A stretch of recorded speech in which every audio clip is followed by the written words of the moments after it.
What happens when you don't sleep for a week? During our preliminary research, we discovered that the effects of complete sleep deprivation can be pretty severe. So instead of complete no sleep, we're letting our writer and guinea pig get 3 hours of sleep every day, well below the recommended 8 hours of sleep a night every person should get. Ever wonder what lack of sleep does to the body? According to the American Psychological Association, only 20% of adults get a good quality sleep each night. Yet in 1942, only 8% of people reported getting only 6 hours or fewer of sleep a night. But in 2017, almost 50% of Americans are getting less than 8 hours of sleep. Clearly, we have a serious problem in our society. But how badly is it affecting us? Day 1. 10 a.m. Today I start the no sleep 1 week challenge, or little sleep I suppose, since no sleep can be pretty dangerous, even outright fatal. During my preparation for the challenge, I read about American and Soviet sleep deprivation interrogation techniques, where CIA and Soviet Gulag prisoners would be sleep deprived for days on end, in order to break down a tough prisoner's mental defenses and extract critical information. Apparently the brain can be so badly affected, however, that information can be unreliable, or just completely made up, which kinda begs the question of just how effective these techniques really are. I guess I'll find out.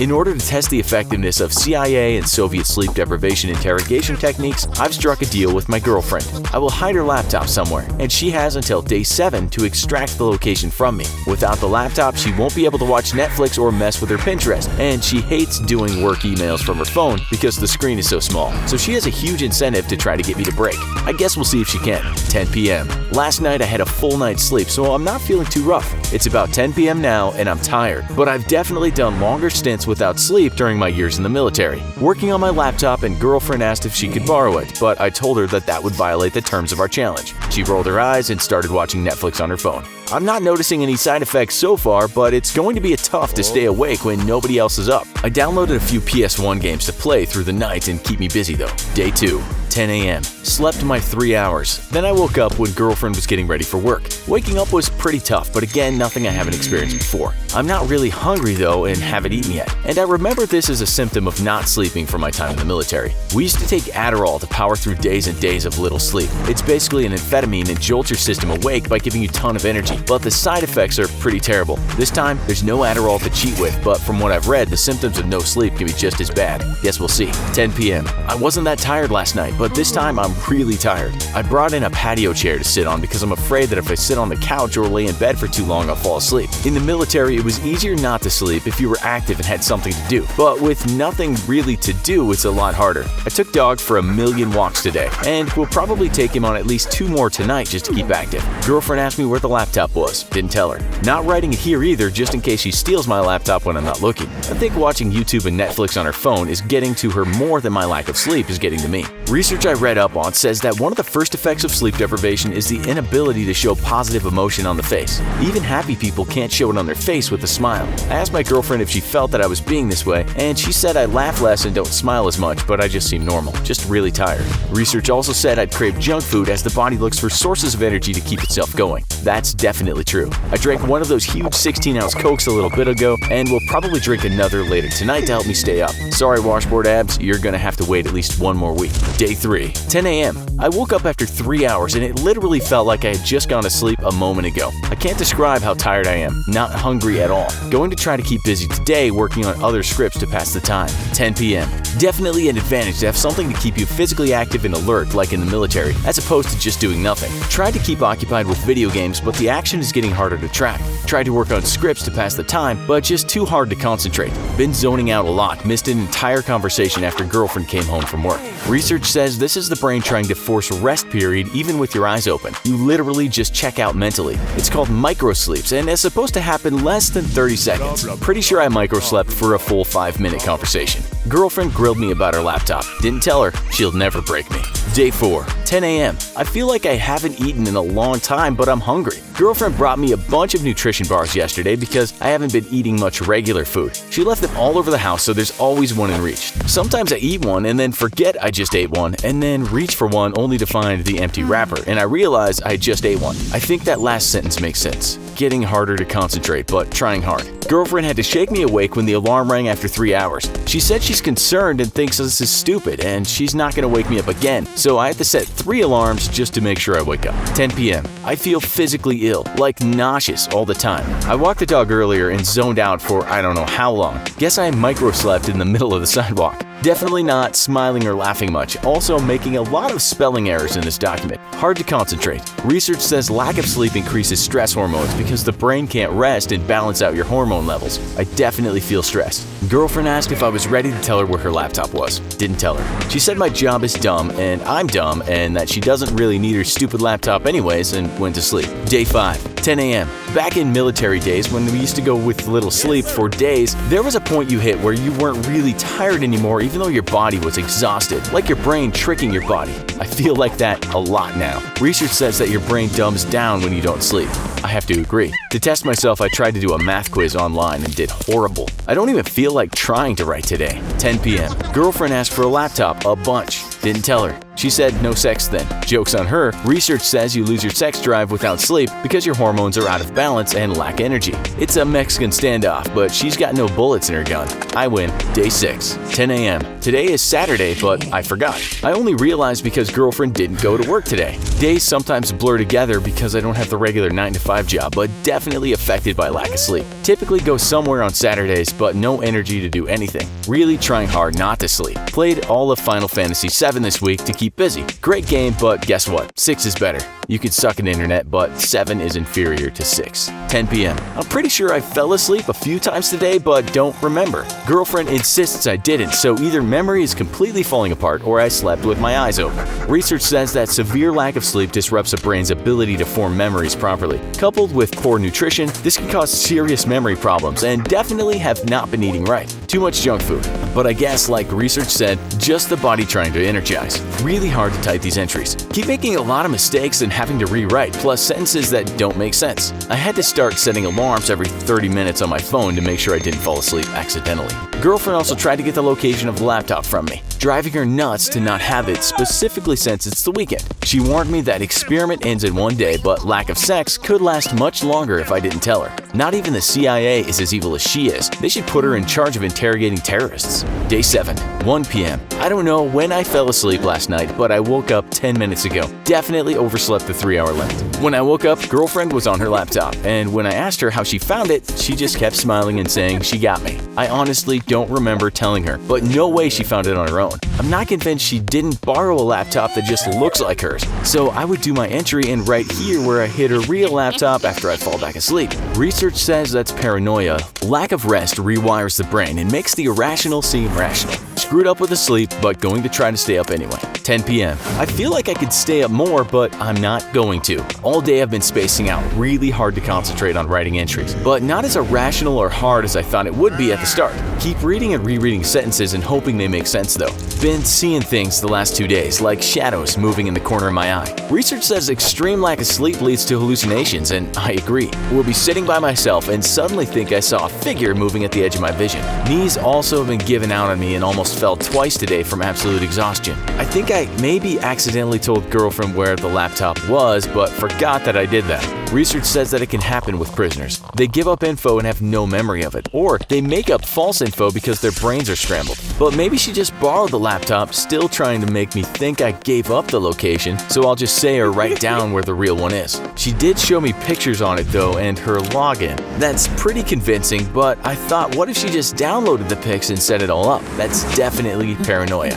So I think I'm going to officially call it here. Dear Internet, a week without sleep makes you grumpy, paranoid, makes you want junk food but not normal food, kills your sex drive, makes you fall asleep with your eyes open, and annoys your girlfriend. So don't do it. In the United States, there are approximately 554,000 homeless people, or about 0.17% of the total population. By comparison, Russia has approximately 5 million homeless people, or 3.4% of the population, and Germany has 800,000 homeless, or 0.5% of the population. While Russia tops the charts on homelessness for first world nations, the true chart topper is Egypt, with between 1 and 3 million homeless children alone. But have you ever wondered what it would be like to be homeless? Well, wonder no more as we dive into another special challenge episode of the Infographics Show, and once more put our favorite guinea pig to the test for your scientific curiosity and task him with going homeless for 72 hours. Day 0. Okay, I probably should have been more prepared for this by now, but this challenge definitely caught me out of the blue. I've done, I think, maybe 20 challenges by now, and I should definitely have seen this one coming. Homeless for 3 days? Part of me is kind of excited because at least it's not a disgusting challenge, and,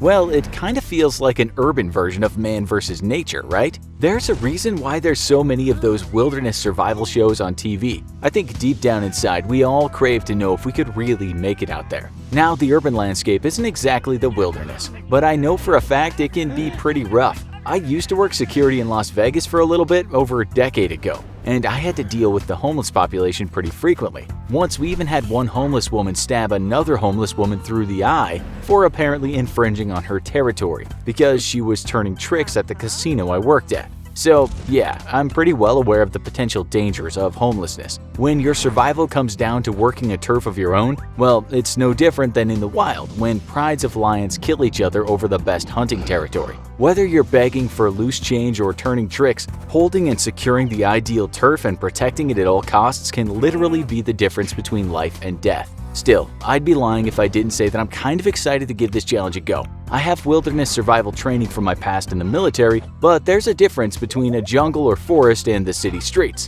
In a way, it actually seems more dangerous in city streets than it would ever be in the wild with a bunch of wild animals. I definitely trust wild animals more than I trust humans. So for this challenge, I'm going to do the real deal. I'll be leaving home with no money in my pocket and will be dropped off way on the other side of Los Angeles because I feel I should be in unknown territory, but also so I won't run into anyone I know. I'm taking the clothes on my back, 2 other changes of clothes in the backpack, and a bottle of water. I didn't want to take my phone with me, but the girlfriend begged and pleaded to take it just for emergencies, and I agreed. But I'll keep it turned off unless I run into an emergency I really can't handle on my own. I won't be taking a sleeping bag or anything like that. I'll have to scrounge for shelter, and with no money in my pocket, I'll be looking for ways to make some cash or, I guess, find some food. There's gotta be about 1 billion legal liabilities regarding this whole challenge, but then again, this is the same show that made me not take a shower for a month and forced me to watch YouTube videos for 24 hours straight. I'm pretty sure the Allies sent a ton of Nazis to the gallows for similar inhumane experiments on concentration camp victims. I'll be updating at the end of my experience, but keep track of my days for later on pen and paper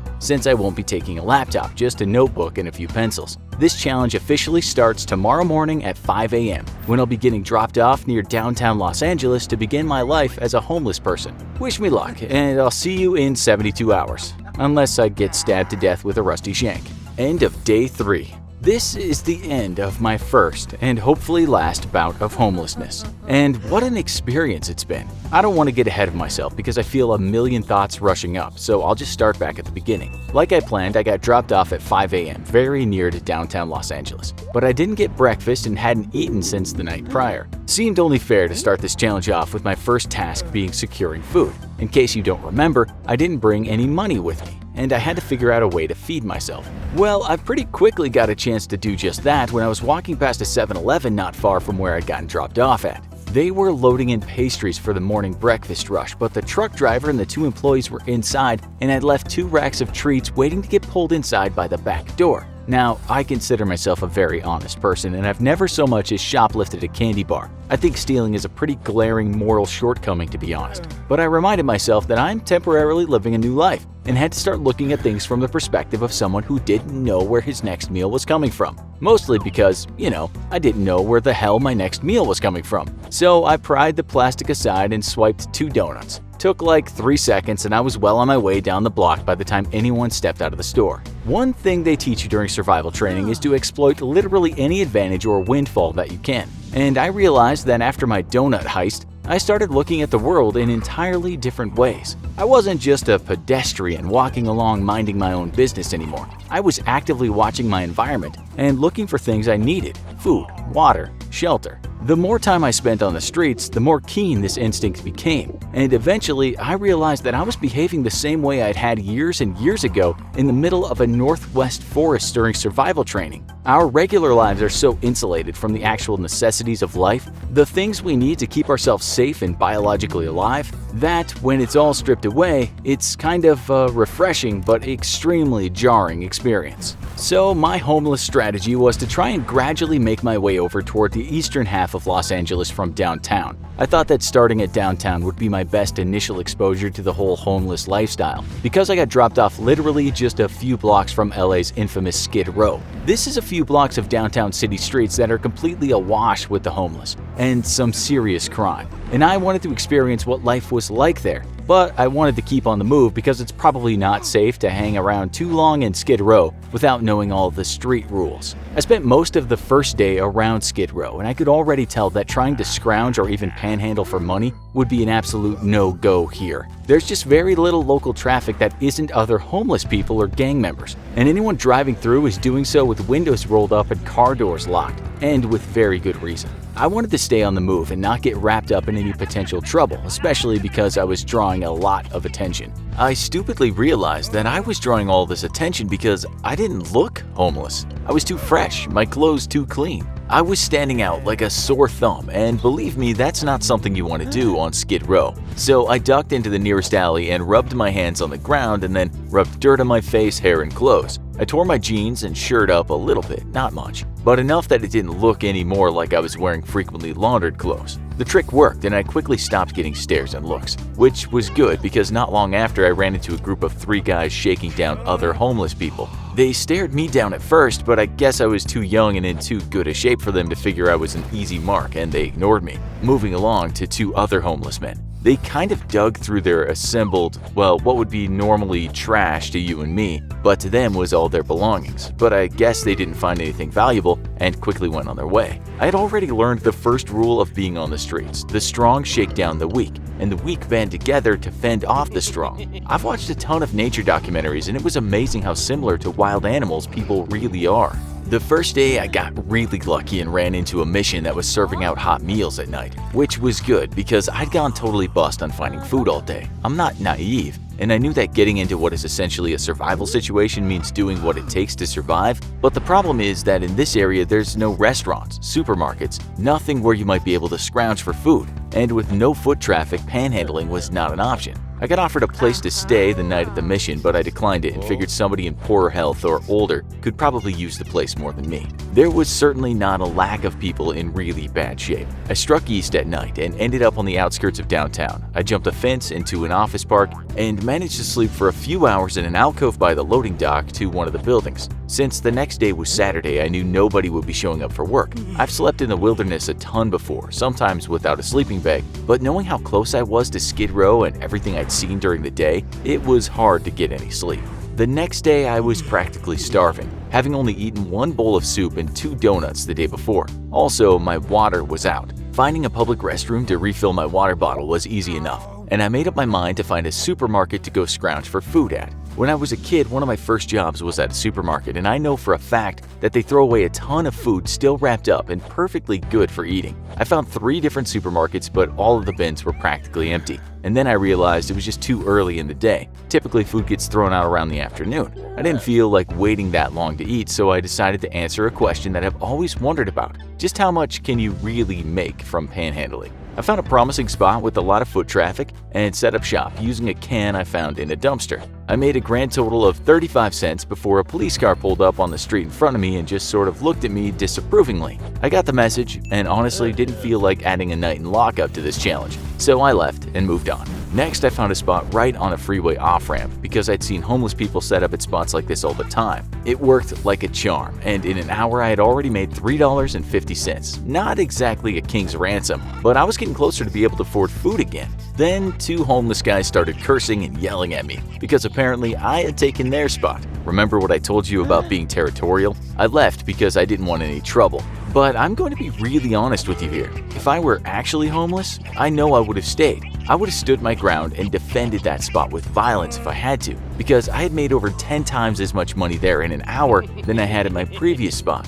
When you don't know where your next meal is coming from, prime real estate is a critical commodity. It also made sense why 2 guys worked that spot, with one working while the other rested. but also so that the two of them could better defend it against anyone intruding. Again, it's amazing how similar we are to wild animals. My good luck continued when I set up shop near the drive-thru to a fast food joint, and one of the employees actually called me over to the drive-thru window when they're not busy and gave me an entire meal in a bag. Now, I've done my fair share of small kinds of deeds in my life, but I guess you never really appreciate just how much impact even something as small as buying someone a sandwich can have, until you're on the receiving end. I was absolutely starving by then, and I had barely $4 to my name. That meal was a godsend. In the late afternoon, I made my way to the previous supermarkets but found other scroungers already there. I guess they'd figured out the schedule a long time ago, and I didn't feel like getting into another confrontation, so I skipped the first two supermarkets and hit the third one where there was only one other guy. With 3 dumpsters back there, we agreed he could have the one on the far left, I'd take the one on the right, and the one in the middle we'd split. I managed to find a Subway sandwich tray completely sealed in plastic that had been tossed, and after seeing that the expiration date hadn't yet come due, I honestly couldn't tell why it'd been trashed in the first place. With a pretty substantial meal in hand, I let the other guy have the middle dumpster and what was left in mine, and he thanked me. As I sat eating, I thought about 2 things. The first being that I couldn't figure out why this perfectly wrapped up Subway sub tray had been tossed, and it wasn't the only thing. There were several other food items in that dumpster that were completely wrapped up and in perfectly fine shape, but all had gotten tossed. When you picture homeless people dumpster diving for food, you probably think that they're eating gross stuff that's slimy and moldy and covered in unmentionable grime. But the truth is that the food you bring home from the market is exactly the same stuff that they eat. Yet some of it is expired, but expired definitely does not mean that most of the food is even close to starting to rot. It's an arbitrary date that I believe the FDA helped come up with. Most of the food, though, isn't anywhere close to the expiration date, but it might have some kind of unwanted visual blemish. For instance, it took me a bit, but I finally realized why my tray of sub sandwiches had been tossed. The top part of the plastic case had a large dent in it, and then it all made sense. How many times have you been at a supermarket and ignored the plastic tray of food because it had an unsightly dent in it? We all do it literally all the time, and with so much selection available to us, why take something so unsightly when we can get a tray that's perfectly unblemished instead? It's kind of insane, and from now on, I've vowed to not overlook food items just because the packaging isn't perfect. The second thought I had was the difference between the homeless people I kept running into. The guy behind the supermarket was kind and polite, but the ones by the freeway off-ramp had definitely been aggressively protecting their territory. I guess it's about survival, but we're not all truly like wild animals. Some of us retain our humanity and cooperate, even help others. One guy I ran into on my second night, for instance, showed me where to refill my water bottle after all the places with public restrooms had closed down. He showed me where to get safe, clean water when I'd been planning on drinking the sprinkler water that is clearly labeled not for drinking. They do that so homeless people won't get sick. But you know what? When it's been a 100-degree day and you don't have many options available to you, you have to risk it sometimes. I managed to reach a rail yard on the second night, so I spent the night under a train car. I've read stories before of homeless people being crushed to death by moving train cars while they slept underneath them, so I made sure that this cart was totally disconnected from anything else and was on a piece of sidetrack that was just out from the main line. Other than a train whizzing by in the middle of the night and scaring the piss out of me, almost literally, my night was pretty uneventful. By my third day, I managed to reach East Los Angeles, and that meant that the neighborhoods were nicer, and so was the general look and demeanor of the people. I learned from my first day and got up early enough to find a local 7-Eleven. Sure enough, an hour or so before sunrise, a truck showed up and started offloading pastries to sell to the morning breakfast crowd. Again, I'm no thief, but I was living temporarily in a different world, and when you're in a survival situation, there's only one rule: survive. Maybe it was because I was a lot hungrier than on the first day, or maybe because I finally knew how difficult finding food was and that I wasn't guaranteed a meal that day, but instead of snatching 2 donuts, I snatched as much as I could carry without being caught, then just slipped away. I was 100% breaking the law, but I was also in survival mode, and to be honest, it was a little exhilarating, but mostly I was just hungry. The nicer neighborhoods meant nicer people, and I made over $10 in about 5 hours of panhandling, which gave me almost $15 total, or the ability to buy 1 meal. That's kind of discouraging, especially if you consider having to do this every day for weeks or months, or even years on end. It makes sense why homeless people are so protective of the good panhandling spots though, and it really becomes hard to judge the two that chased me away a day before. Once more, this is about survival, and I totally understand. My day was uneventful and mostly just boring. I made my way steadily eastward throughout the day, stopping at a fast food place to get a bite to eat. I ran across the library for the first time in decades, and I went inside to spend a few hours just reading their books. I got looks from people, and honestly, it soon got really annoying. It wasn't just the library, though. Throughout this experience, normal people have been giving me looks like I was untrustworthy or like I was up to no good or even a potential threat. It was really dehumanizing at one point, and the irony that in reality I'm a productive member of society that regularly pays his taxes and has a nice apartment only made things worse. These people literally knew nothing about me and had no idea that I was secretly one of them, but they treated me like I was basically a criminal. For the third night, I decided that I wanted to sleep a bit easier than I've been because by this point I was getting physically exhausted. So since I knew where I was in town, I made my way to a very fancy cemetery in the area with a big tall iron fence and security patrols inside the property. Civilian security is a joke, and I know from my experience in the military that even secure facilities have a weakness. So I just worked my way around the fence line into the tree line until I found a drainage ditch. The fence crossed the ditch, but because of flood risks had a small metal gate that swung outward at the bottom. So during heavy rains, branches and other debris could flow out and not back up at the fence and eventually bring the whole thing down. Even though Los Angeles hadn't had a major rain in over a year, the gates had been, of course, left open, so it was simple enough to just crawl through them. Several thousands of dollars of cameras along the fence line and 2 full-time security patrols completely defeated because some guard had been lazy over a year ago and never closed the drainage gate. Like I said, civilian security is a joke. I kinda kicked the gates closed to keep anyone else from following in and then found a pretty peaceful spot to sleep undisturbed until morning. Sadly, no ghosts or zombies appeared, but I did sleep until well into sunrise and realized that I was supposed to call the girlfriend at 5 a.m. on the dot to let her know where to pick me up and that I was safe. When I turned to my phone, it was already well past 7. And when she picked up the phone, she was furious and also completely distraught. I guess I don't blame her. Last time she saw me was 3 days ago on the outskirts of Skid Row, a place so dangerous they literally make documentaries about how you should never go down there. Then she hadn't heard from me at all. When she finally picked me up an hour later, she told me she had nearly called the cops and yelled at me for not calling at exactly 5 like I promised. In between yelling, she cried. I guess these 3 days were as nerve-wracking for her as they were for me. What did I learn from my experience on the streets? A lot. Too much for this episode, and experienced a lot of things that honestly don't quite fit into the more family-friendly aspect of our show. The biggest thing I learned, though, is how far small gestures of kindness really go. So when you do one of these gestures for somebody in need, don't ever undervalue just how much that really meant. Buying someone a meal may set you back $10. Not a big deal for the vast majority of us. But for someone hungry who doesn't know where their next meal is coming from, that's hot food in their belly and the stress of finding something to eat relieved for the next 12 hours. You can't put a price on that. The other thing I learned is that living on the streets is dangerous and some people are predators, but a lot of other people aren't. I saw homeless guys giving other homeless guys their spare change or parts of their food. Some kind soul helped me find a drinking source that wouldn't make me sick. Lots of people on the street are looking to take advantage of others and prey on them, but many more are willing to help others out. And underneath that dirt and grime, there's a real person that isn't plotting how to hurt you or steal from you, and that you shouldn't be scared of. Sometimes simply treating them like a normal human being and giving them a little respect is the biggest charitable act you could do.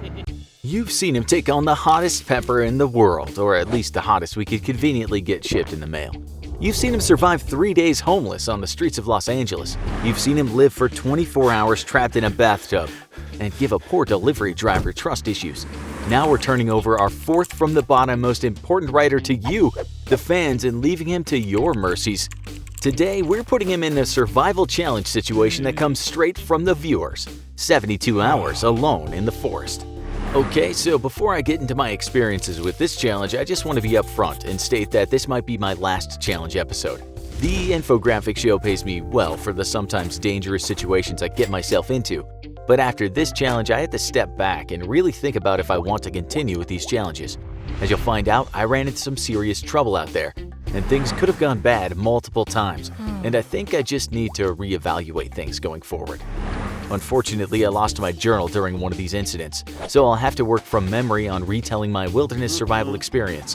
When I first got the challenge, I was kind of excited. Truth be told, one of the reasons I do these challenges is because I like pushing my limits. I hate sitting at home being comfortable all the time, which might sound weird, but I guess I've accepted that it's just who I am. It definitely drives the girlfriend crazy who would prefer I live a perfectly safe, normal life. 3 days and nights alone in the forest, and not just the backyard woods. We're talking real forest. For this challenge, I actually went up to NorCal because SoCal isn't so well known for forests.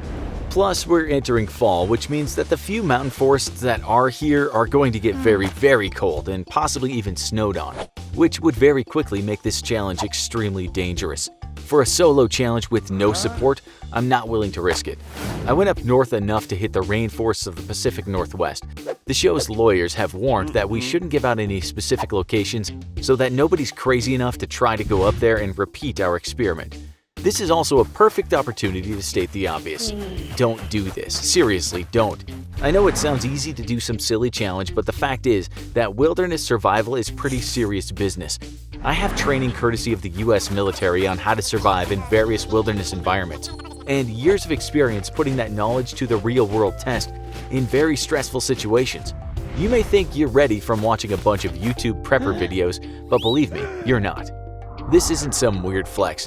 It would honestly devastate me to find out a fan decided to go out there and try this for real and got themselves hurt or worse. If you're interested in survival, take some local classes or join the Boy Scouts. Get out there into the woods in a supervised environment and build the fundamentals. Matter of fact, I recommend it to everyone. You never know when some basic survival skills will come in handy. Now back to the challenge. For this challenge, I'll have only a survival knife, which, by the way, is not a fancy Leatherman or anything like that. It's literally a folding knife, and that's about it, though it's pretty wicked sharp. It has a reinforced grip and the bottom of the grip is blunted so that you can use it to smash things, but that's about all the utility you're getting out of it. I'll also have the clothes I wear, which will be underwear, thermal underwear, hiking pants, t-shirt, sweatshirt, and poncho. Sadly, I can only take the socks I get to wear, which do not estimate the necessity of fresh socks in this survival situation. The moment your feet go bad, your odds of survival plummet dramatically. That's about it, except for 4 packets of energy gel, a map of the local area, and a compass. The energy gel is for emergencies only, and the map and compass so that I can navigate my way back to my pickup at the end of 3 days. I'm going to only briefly peruse the map so I'm oriented before heading in, but I will be scouting out the wilderness myself to find sources of water and food. No cheating by pinpointing the locations of lakes, rivers, or anything like that beforehand. I originally wanted to take a crew member with me to document things, as I thought it might be fun for you guys to see them more than just animation, but sadly hiring out professional crew is pretty expensive. And then there's union concerns over the nature of this challenge, as well as insurance, which adds up to a pretty whopping figure. Basically, until the infographics is a TV show, I would count this possibility out. You know what to do, fans. Start writing to the big TV studios. I got dropped off at 5 in the morning on my first day by friends I have from my time in the military who live in the local area. We mapped out a general area which I would try to stay inside by using some easily identifiable boundaries, such as a set of cliffs and a river. And then we picked 3 different rendezvous locations for pickup. This way, if I got injured, there would always be a pickup location nearby that I could get to no matter where within the area I wandered. Also, it would give any search and rescue parties places to start their efforts at. Planning is extremely important for wilderness survival. When you're in a survival situation, you have to immediately prioritize and then work on your needs in order of priority. My first need was to find water, as I could easily survive the 3 days with no food, but would get into trouble really fast if I couldn't find drinkable water. I'm near the coast, but hopefully everyone watching knows that drinking seawater is an absolute no-go.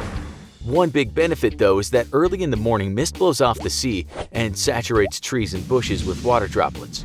My problem was that I had no container to store water in, so I decided to take a risk and take off my poncho to turn that into a makeshift water bag. When you're in the wilderness, staying dry is very important because being wet can very quickly lead to hypothermia, even if the outside temperature is not that cold.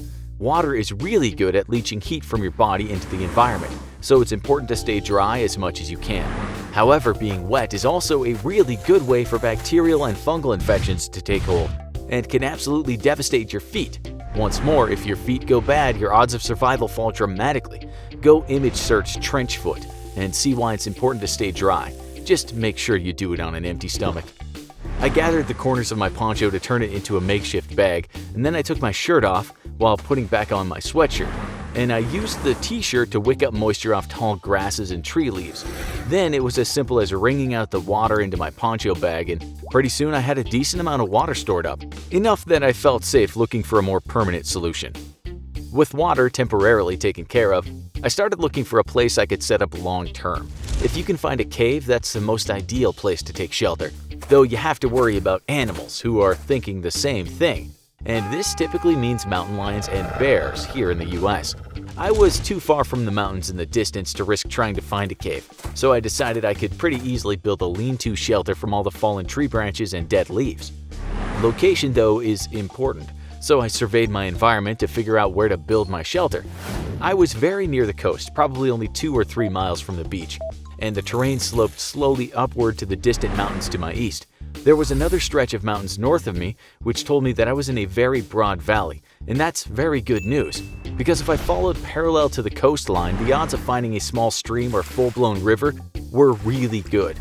All that mountain snow has to run off somewhere, and it would either pool into lakes between the sea and the mountain cul-de-sac I was in, or it would run as streams. I hiked for a few hours as the sun started to rise and evaporate all of the mist. If you're relying on condensation from mist for water, you want to collect it very early in the morning, because as soon as the sun rises, it's going to start evaporating. Shortly before noon, I hit a small creek winding its way through the middle of the woods, exactly as I predicted, so I decided to set up shop near it. You might be tempted to build your shelter right there next to the water, but that can be a bad idea for several reasons. First of all, heavy rain or other events further upstream could cause the water level to suddenly rise, which could wash away your shelter. Second, animals like water too, including predators. It's important to note, though, that even herbivores can be very dangerous, and yes, deer can and have killed people before. I decided I'd build my lean-to about 20 minutes from the water and got ridiculously lucky when I found a large overturned tree that had collapsed onto another tree. With the 2 trees acting as a wall and a roof, I simply got to work sawing off large branches and laying them down over both trees. Then I covered the leafy branches with dead leaves and a bunch of grass, covered that in turn with a layer of dirt, and once more another layer of leafy branches and grass. Thankfully, there were plenty of bushes around, and by the end of it, I had a pretty decent little lean-to build. Even better, I found a bunch of grubs in the dead wood, and as long as you avoid the little nasty pinchers some of them have, they make for a great snack. Grubs may be gross, but they're jam-packed with protein and fat. Generally, the grosser an insect looks to you, the better it is to eat. The only bugs you should avoid are any with a hard shell, such as roaches or grasshoppers. You should eat those only if you've roasted them in a fire because of parasites. You can still get parasites from plenty of other things, but you always want to mitigate your odds of danger as much as possible. Survival is risky business, plain and simple. I decided the next thing I needed was tools, and the very first thing I needed was something for self-defense. This being fall, the odds of running into a bear were lower than normal, but because most bears would be looking for a place to hibernate by now, this leaves only the bears who didn't pack on as many pounds and were desperately trying to add weight. These bears are far more dangerous than they normally would be, and this fact would come into play very soon. I decided I'd use the knife to make a spear and hunted around for a long, decently thick branch I could use. It took a bit more time, but I managed to find a nice hardwood branch with good length on it. But instead of sharpening the tip to a point, I decided that the branch was stiff enough to simply splint the top of it into a cross shape. In an emergency, I could jam the open knife into the tip deep enough to stay firmly secure, and I'd have myself a pretty efficient and deadly spear, far deadlier than a sharpened stick. It would probably only last a few jabs into a big animal, but that should be enough to drive it back. Next, I set about working on a way to contain and transport water. Notice again that I'm more worried about water than food. I really can't stress enough how important water is. This being a Pacific Northwest rainforest, I knew I couldn't rely on the poncho forever, as I'd eventually need to stay dry myself. I tried finding discarded tree bark, hoping I could fashion a few pieces of bark into a rough bowl shape, but I actually got even luckier than that. I found a white plastic bag. Normally, I hate people who litter, but in this case it ended up being exactly what I needed, though you still shouldn't litter. Water is good, but water safety is also very important. So next I worked on a way to help make the water from the creek safe to drink. I found tree bark which I could rip off, and I managed to get a large curved piece which I could bend just slightly into a very shallow bowl shape. It wouldn't hold much water and I'd be reduced to basically taking sips at a time, but it was the best I could do. I need a fire to make the water safe though, and this proved far more difficult than anything before. It actually took me until just a few hours before nightfall to get a fire going. Starting a fire with no tools has always been one of my weak areas, and it didn't help that most of the wood I could find was pretty humid thanks to how wet the Pacific Northwest tends to be. Without tools, the best way to start a fire is to gather some kindling. Dry pine needles work like a charm, and a piece of large soft wood. You can typically find soft wood in the large branches of living trees, or just split a very young tree in half. The wood from dead trees is hard and no good for this. But it is good for the second thing you need, a stick of very hard wood. Basically, you create a channel down the middle of the softwood and you put your kindling at the bottom of it. Then with your hardwood stick, you rub it up and down the channel over and over again, repeatedly, for hours, until you finally cause enough friction to actually light the kindling. Now, I've seen people do this in just 15 minutes, but it took me hours to get going. Like I said, not my strong suit in the survival game. Eventually though, I had a small fire just outside my lean-to, and I gathered up some large flat rocks so that I could eventually cook on them. For now though, I had spent my entire day setting up shelter, building tools, and finding water, so there wouldn't be much food to eat. Instead, I heated up one of the large flat rocks in the middle of the fire, and then pulled it out with sticks. I immediately placed my makeshift bowl on the hot rock and filled it with as much water as I could manage, which wasn't very much. Tree bark makes for terrible bowls. Boiling water was going to be out of the question without metal tools, but if you can heat water up enough, it can destroy harmful bacteria. It's an imperfect solution, but like I said before, survival comes with risks, and your job is to simply mitigate, not negate, those risks. With a decent little camp set up, I returned to the creek as the sun started to set, hoping I could score some water critters for dinner. I didn't want to be away from camp when night fell, so I wouldn't accidentally get lost, so I didn't spend much time looking. Sadly, the only thing I managed to score was some edible lichens, which wouldn't do much to curb my hunger after not eating all day. That's alright though, because I had water to drink and that was far more important. Dealing with hunger is easy as long as you're hydrated. That night, I planned out my strategy for day 2. I dried my clothing over the fire and dried my feet off by holding them close to the fire.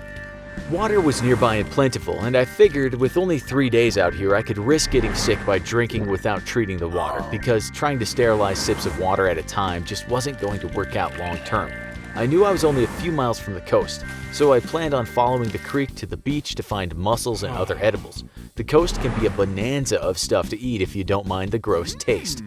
All in all, my situation was looking pretty good. I even managed to keep embers going in a small pit inside my lean-to when it started to rain outside. Then things took a turn for the weird and the very dangerous. I don't know what time of night it was, but I woke up to the sound of, I don't know. It almost sounded like human screaming, but more high-pitched. The sounds were coming from a few miles away, and I have to admit, it had me really spooked. I'm pretty familiar with the sounds of the American wilderness. And this was no screeching owl or bellowing elk or wounded animal of any kind. The sounds changed between short high-pitched screams and then long, very deep howls. Sometimes they would come from one direction and there would be a reply from a completely different direction. I've never been around wolves in the wild, so it might have been a wolf pack for all I know, only I'm pretty sure there are no known wild wolves in the Pacific Northwest. The howls and screams came pretty intermittently, maybe once or twice every 10 minutes or so, but lasted for a long while. I wasn't going to risk sleep with an unknown animal out there so close by. Maybe it was 1 or 2 weird or wounded elk. They can actually bellow pretty loud. I've just never heard that scream in this style before. Either way, wounded animals are dangerous. It was lucky that I stayed awake because at some point, again, hard to tell the time without a watch, after the howls and screams settled down, I heard heavy breathing, grunting, and shuffling in the woods nearby. I already had my knife wedged into my makeshift spear shaft, and honestly, I felt my blood go ice cold. Because I was pretty sure I knew exactly what was lumbering my way. These were sounds I recognized. A black bear lumbered through the trees, just a few dozen feet away. I held perfectly still, hoping it wouldn't decide to investigate my makeshift camp. But it probably spotted my lean-to and thought the same thing I was thinking when I built it. Dry shelter in the rain. The first thing I did was carefully observe the bear. It was definitely not full grown and was a fair bit on the lean side of things. This meant two things: an inexperienced juvenile that had not done a very good job of fattening up for winter. On one hand, it could make the bear desperate for food, and humans make good eating. On the other hand, it was likely weak, and if it had been so outcompeted for food, then it was likely a bit of a pushover. I also tapped into what I know about predatory animals. They prefer to ambush prey or launch hunts on their terms. Predators are notoriously shy animals and can have a very low confidence when confronted. This is because if a hunt goes awry, they can suffer an injury, and this could impact their ability to hunt and possibly lead to starvation. This is why you never run away from a predatory animal. It's usually better to simply back away confidently. Running triggers the hunt instinct, because you confirm to the predator that you're weaker than it and scared. I decided to take a huge gamble, and I ran out of my lean-to straight at the bear, shouting and yelling, thrusting with my spear. All things considered, I was basically trapped inside the lean-to, and a bear could easily outrun you. It was a risk, but remember what I said about wilderness survival being risky? The bear immediately reared up on its paws, which is bad news bears, pun intended, because it might mean that it might try to fight back. Luckily for me, yelling and stabbing in the air in front of it like a wild man did the trick, and the bear lost its nerve and scampered back. I've been in close calls with wild animals, but I have never faced off a bear standing on its two hind legs. It's not something I care to ever repeat again unless I'm packing a 45 on my hip at minimum. The bear lumbered off, but I knew it wasn't safe to stay where I was. Any minute the bear could change its mind, so I packed up what few things I had and I immediately took off into the pitch black rainy woods.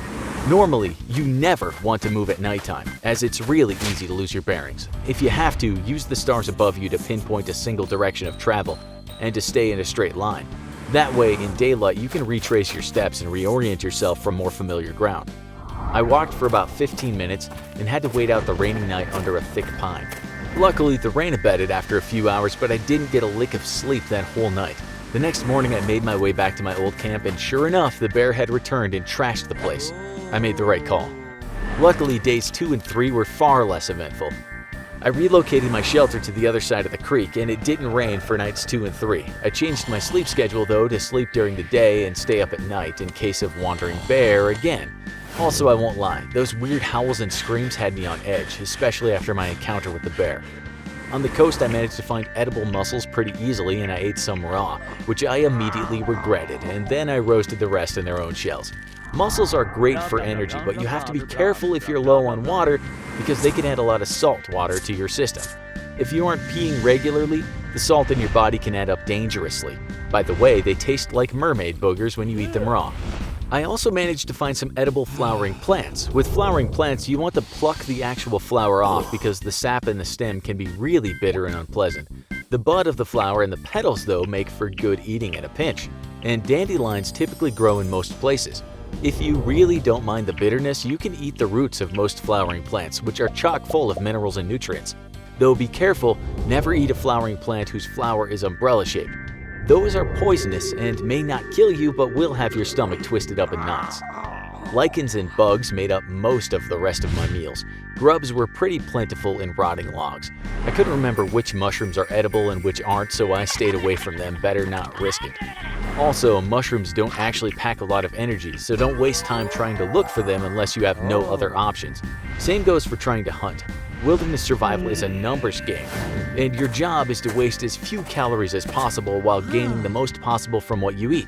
Hunting can burn a lot of calories, so forget trying to catch anything larger than a squirrel or a rabbit. And even then, only go after them if you can make some rough traps and snares, or happen to find a burrow or warden.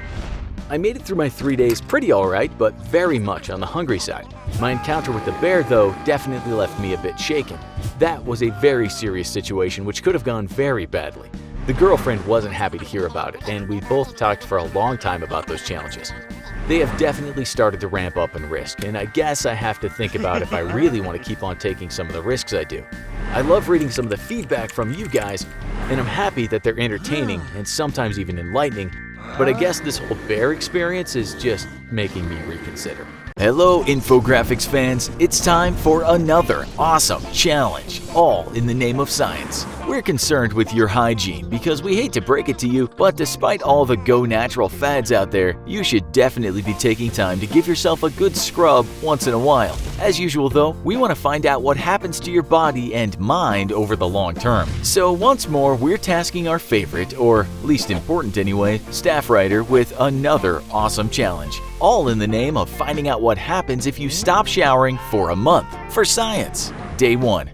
Okay, I have a confession. I didn't tell the girlfriend about this challenge because I'm 100% sure that would not go down well at all. Hygiene is kind of important in a relationship, especially when you share a bed and are as physically active as we are. But also, there's the fact that she's been less than happy with previous challenges. That would be putting it mildly. Also, though, there's the fact that she's leaving for a film shoot in 4 days, and she's going to be on location for the next 3 weeks, so she's going to pretty much miss the entire challenge. This literally couldn't have played out any better. I think she's been getting suspicious though. Typically, I get a few weeks between these challenge assignments to rest and recoup, and also because if I didn't, I'm pretty sure my girlfriend would single-handedly destroy everyone in the infographics staff. She's a trained stunt woman and can box. She's kinda scary. Anyways, she knows that right around now is when I should be getting a new challenge assigned, and I think she's suspicious that I haven't brought anything up yet. Maybe I'll just tell her there's a production delay or something.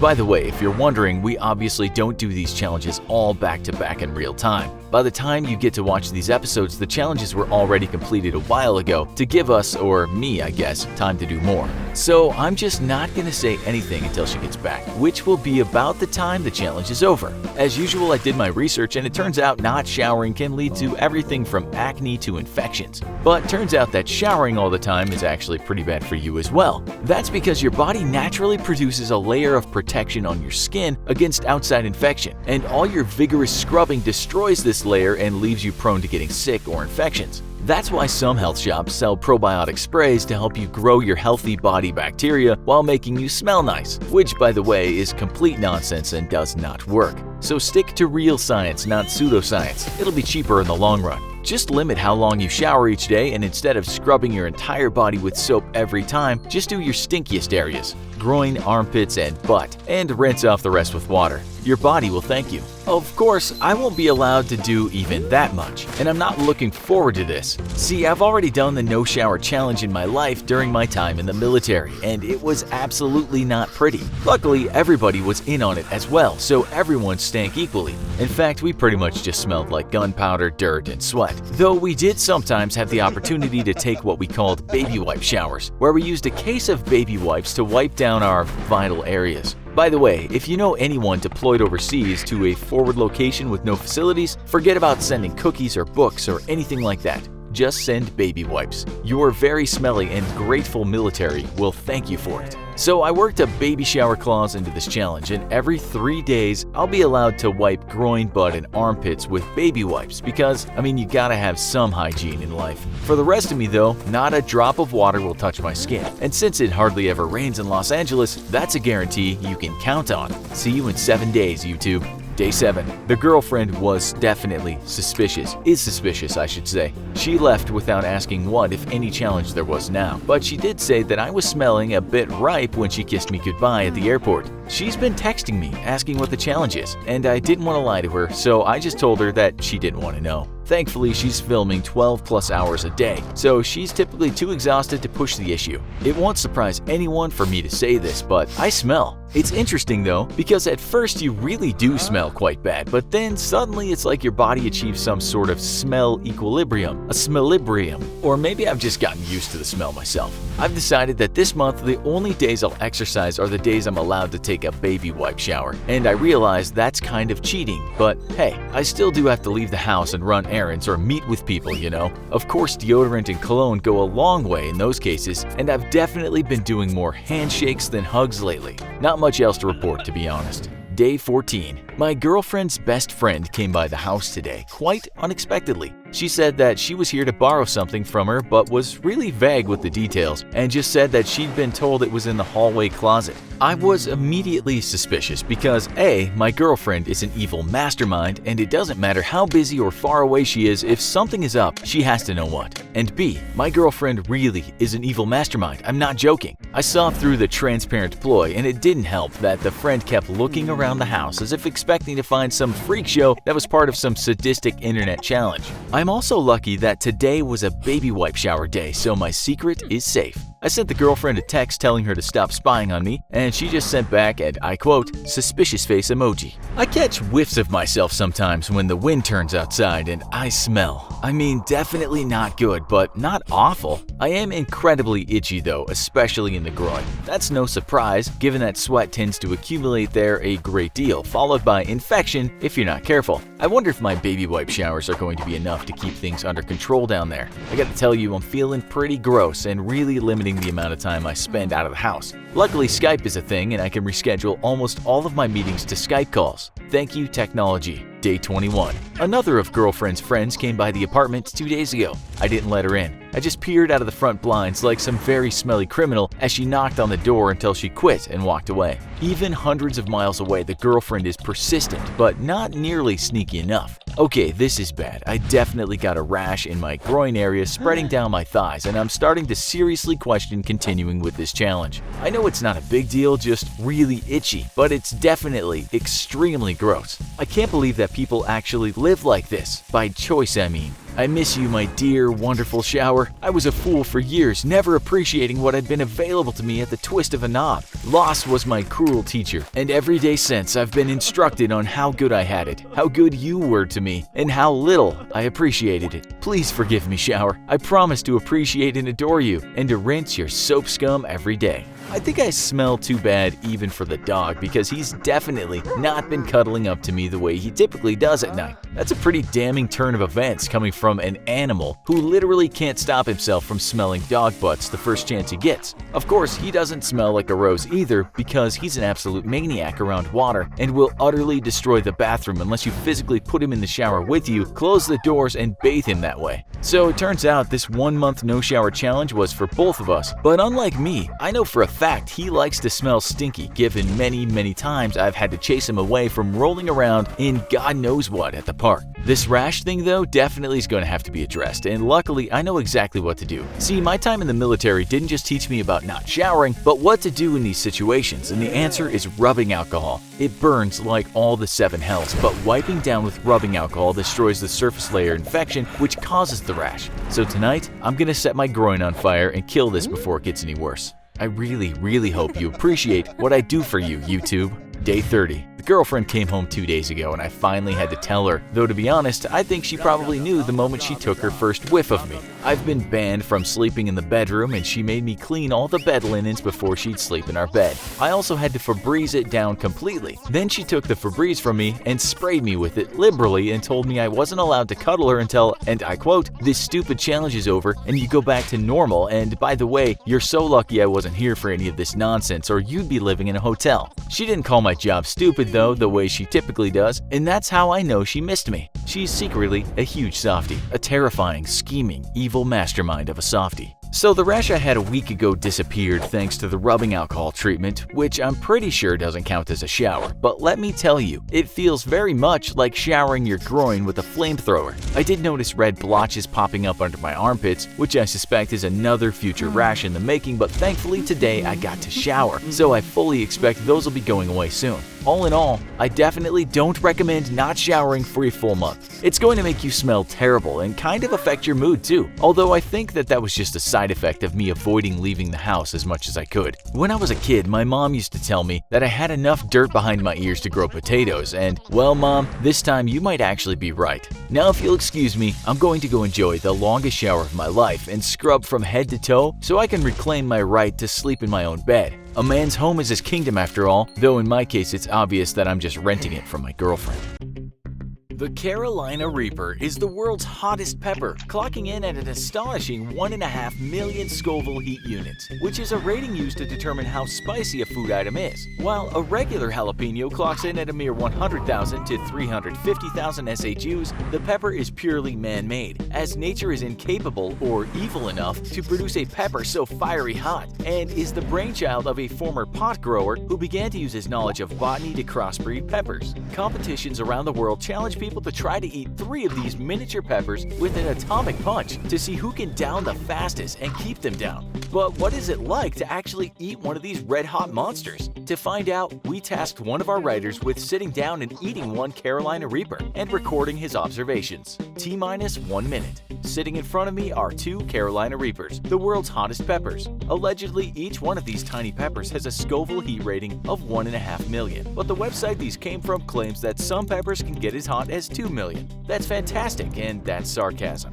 I don't even like spicy food, and I'm not gonna lie, I'm seriously rethinking my current employment status. These peppers actually smell kind of pleasant, almost fruity. From what I've read online, and I've done a lot of research, they have a slightly fruity taste as well. I guess that's right before the lava kicks off. The plan is simple. I eat the first pepper and write down what it feels like, tastes like, etc. I've done a lot of research on how peppers affect the body, so after my initial observations, I'll come back and add what was biologically happening to me. If anything goes wrong or I feel I didn't get enough from the first pepper, I'll try the second one. Here it goes. T-minus 0 seconds. They're right about the slightly fruity taste. I don't know if chewing fast or slow is best. To be fair to the experience, I'm trying to chew the pepper thoroughly. Definitely starting to burn though. Post commentary. Chilies and peppers evolved capsaicin as a defense against unwanted foraging by animals, such as mice and insects, which would destroy the plant's seeds. The capsaicin is thus released mostly from the membrane of the fruit as an animal's teeth tear it to pieces. T plus 10 seconds.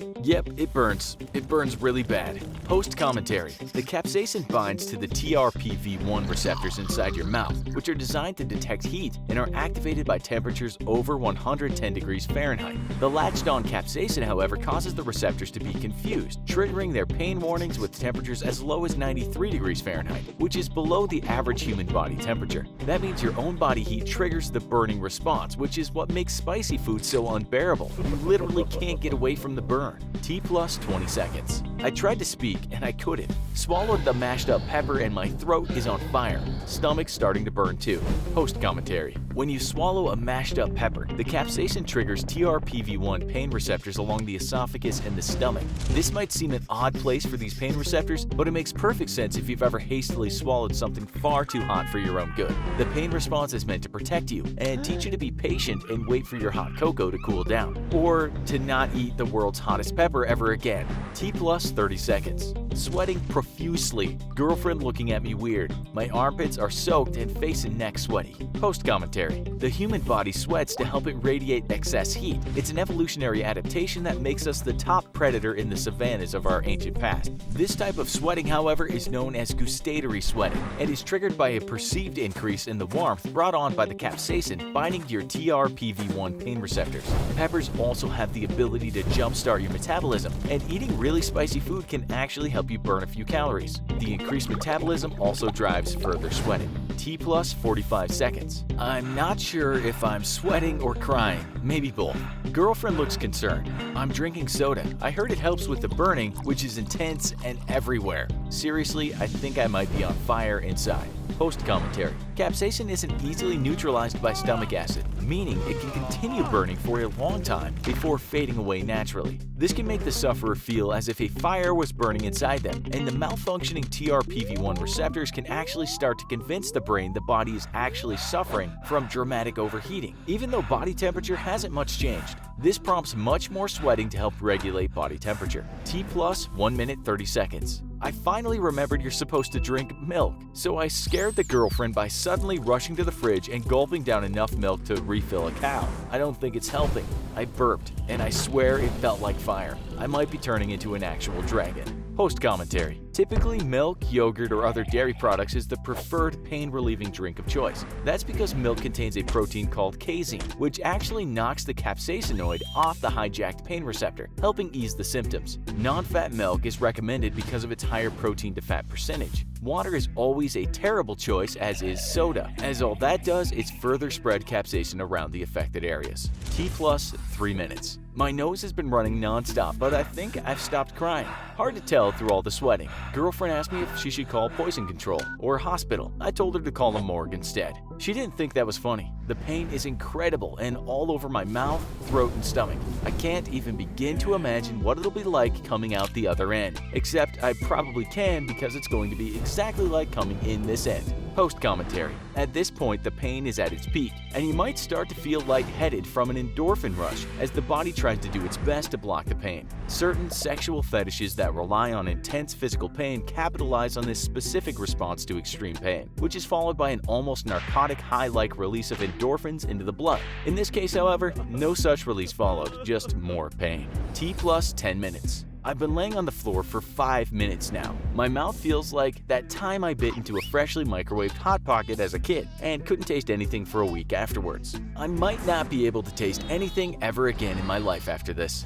I've dry heaved a few times, which was a terrible idea, as some of the mashed up pepper made its way back into the bottom of my throat and almost made me puke for real. Girlfriend won't talk to me. She's on the couch and angrily muttering the word stupid under her breath every few seconds. Nose has stopped running, but head feels like it might cook my own brain. At this point, I welcome that and the sweet release of death. T plus 30 minutes. The worst of the burning is over, but my stomach is starting to cramp pretty badly. I hardly ever eat spicy foods and I'm not fond of them at all. I think the cramping is my stomach trying to tear itself free of my esophagus and rip out of my body in a desperate attempt to escape the hell I just fed it. I don't blame you, stomach, even if it does feel like you're carving me up with a steak knife inside.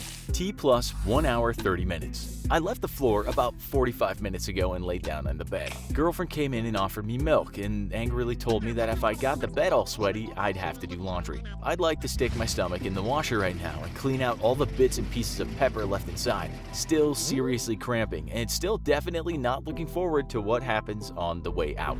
T plus 18 hours 30 minutes. I was right to be afraid of what would happen on the way out. If the pepper coming in was Mount St. Helens erupting, then it was Mount Vesuvius exploding on the way out. How do people enjoy this? Girlfriend still hardly talking to me, told me my job was stupid before leaving for work. Left a gallon of fresh milk in the fridge though. I went back into the dining room and realized that the second pepper is still there sitting on a plate. I can't believe I thought I would seriously need 2 of these. Looking at it now, it's only barely 2 inches long. How could something so tiny hold so much evil inside it? This isn't a pepper, it's the fruit equivalent of Hitler. This is the Hitler and Stalin of peppers. This tiny, weird-looking pepper isn't even a fruit at all. It's the shriveled-up testicle of the Dark Lord Lucifer, full of all the fire and fury of hell itself.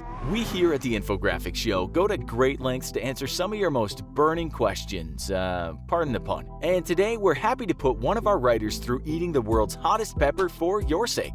You did it! You hung on for dear life past the 32-hour mark. You caught your egg and tossed it back without breaking. You turned your nose up at a new PlayStation, MacBook Pro, and thousands of dollars of other goodies. Where everyone else took the big plunge, sometimes out of exhaustion and other times for a few measly $1,000, you stood tall, or at least hung tall and lasted it out for the big $1 million. What's next? What can you buy? And how much will you actually have left after taxes? First, can we talk about how cool it is that we have YouTubers giving out huge sums of cash directly to fans? Normally, for a shot at the big bucks, you'd have to try your luck at the state lottery with its astronomically bad odds, or wade through piles of paperwork, and then audition in front of a bunch of out-of-touch TV execs just for a shot at a few $1,000s on a lame TV show. YouTubers like MrBeast, though, said, screw that, and decided to give back straight to the viewers that launched them to stardom. No reams of paperwork, no boomer TV executives deciding if you fit the right demographic. Instead, just come hang out, literally, and get a shot at $1 million. And you did it, you won, you're a millionaire. But now that you are, what is actually going to happen next in your life? Well, the obvious answer is that you can do anything you want. You can even host a YouTube challenge of your own and fling eggs at people trying to hold on for dear life over a freezing pool. You could adopt 1 shelter pet and give it $1 million lifestyle, or 1 million shelter pets and give them each $1 lifestyle. Winning that million is going to be a huge rush and probably make you feel like you can do anything you want. Wrong. The world is terrible, full of horrible people, and most dreams wither and die on the vine, and you should accept that. Maybe we're being a little harsh, but you really should give yourself a solid reality check, and if you can't, allow us. But first things first, treat yourself. Seriously, you earned it. You beat out everyone else in a series of insane challenges and you deserve something nice. Just, don't go overboard with it. Get yourself a new laptop, a new car, maybe take a vacation with your friends and family. Just be prudent with your spending and don't go over the top. A brand new Ferrari might seem nice and maybe people will think you have a personality if they see you driving it, but Ferraris come with Ferrari costs. And maintaining a luxury supercar is not cheap. Between insurance and maintenance, you could be looking at tens of thousands of dollars just to have a brand new 2018 Ferrari 488 sit in your driveway looking pretty, and that's after the roughly $250,000 you spent on buying it. Or maybe you're not a car person but more into fashion and jewelry.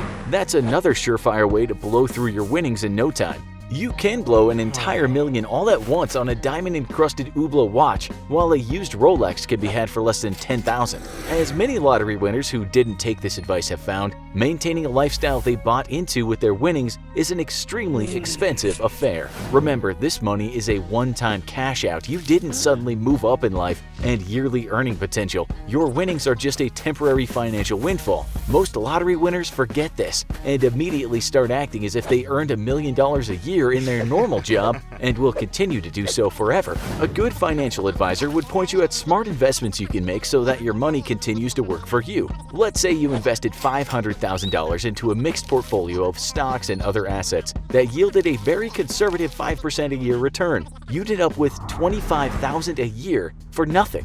That's more than a minimum wage job.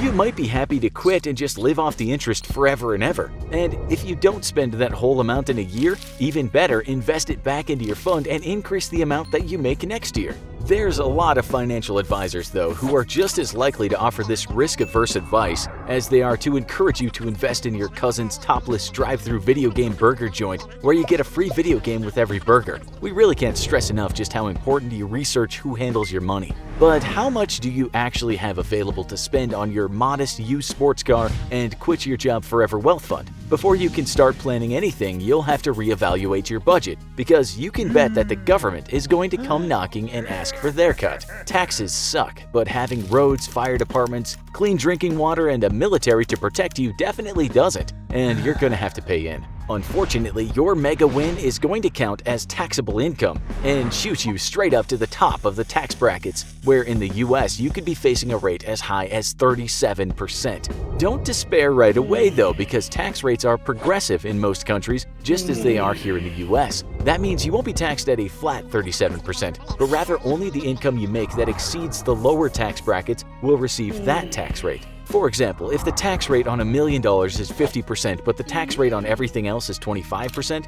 then the first million you make is taxed at 25%, and it's only the $1 million and first dollar that's taxed at 50%. Earning more money and going into a higher tax bracket will never lead to a higher tax on what you were earning below. So hopefully now we can finally be done with the insane idea that you shouldn't accept a raise because it'll put you into a higher tax bracket and somehow make you earn less overall. Now, navigating the federal tax code is very tricky business, so we recommend you hire a damn good accountant and tax specialist. No matter how much your brother-in-law brags about knowing how to get one over on the IRS, there's no replacement for professional help. So you're the winner of MrBeast's $1 million Hang In There challenge. How much are you actually taking home? First, you'll have to worry about federal income tax and then state income tax, if any applies. Federal income taxes are set nationwide, though state income taxes vary on a state-by-state basis. This might feel like double taxation, and it sort of is, which is why some states don't do it at all. Other states, however, need to offset other civic expenses and thus enforce an income tax of their own, though none of them do it at the level that the federal government does. If you live in Alaska, Florida, Nevada, South Dakota, Texas, Washington, or Wyoming, then congratulations, because you have no state income tax at all in those states. That might sound great, except you should consider additional taxes that might be offsetting the lack of an income tax in those states, such as property taxes and sales taxes. However, for the sake of this $1 million grand prize, it might be worth the move, except unfortunately the income tax rate is derived from the state that the game show or competition you took part in is based in. States such as Colorado, Illinois, Indiana, Kentucky, Massachusetts, Michigan, New Hampshire, North Carolina, Pennsylvania, Tennessee, and Utah have a flat tax rate for income, which means that everyone pays the same amount of tax. It doesn't matter if you make $1 or $100 billion. Your tax rate in these states remains the same. There's a special caveat for Tennessee and New Hampshire, as they only tax income that comes from dividends and interests on investment. Of these states, the lowest income tax rate is Tennessee at 2%, and the highest is North Carolina at 5.25%. The rest of the country uses a progressive tax rate, which is meant to be less of a burden on lower income households. Alabama taxes income at a rate between 2% and 5% of total income, and let's say you won $1 million there, how much in state taxes would you have to pay out? Well, we'll try to give you a rough estimate. Like we said before, taxes are complicated, so consider these ballpark figures. If you're filing as an individual and not a married couple, your first $500 would be taxed at 2%. So already out of your million, you're paying $10. Now you have $999,500 of taxable income left and would pay 4% tax on the money you earn up to $3,000. That would add up to $120 in taxes. Not so bad so far. Now you have $996,500 left of taxable income, and you would pay 5% tax on the rest of your income over $3,000. That would total $49,825. Ouch. That's quite a big tax hit. And when you add it all together, you'll be paying $49,955 in state income taxes if you won your $1 million in Alabama. That would leave you with $950,045 in winnings, which is not bad at all. How does a progressive tax rate compare to a flat tax rate though? Well, let's imagine that you won your $1 million in Illinois, which has a flat tax rate of 4.95%. In that state, you would end up paying $49,500 in taxes, or about $400 less than in Alabama. Which is better for you, a flat tax rate or a progressive tax rate depends on the actual tax rate and the number of brackets a progressive tax rate may have. Then, of course, there's the numerous deductions and tax exemptions that you can file, which will reduce the amount of taxable income you have to file. See, we told you this was complicated stuff. But don't forget about the federal government, because it's going to take its share of income tax as well. For your cool $1 million, you're looking at roughly $327,637 in federal income taxes. So you very well could end up paying out as much as 40% of your $1 million in taxes. You know how country songs love to say that freedom ain't free? Well, in this case, freedom is costing you almost $400,000. So your $1 million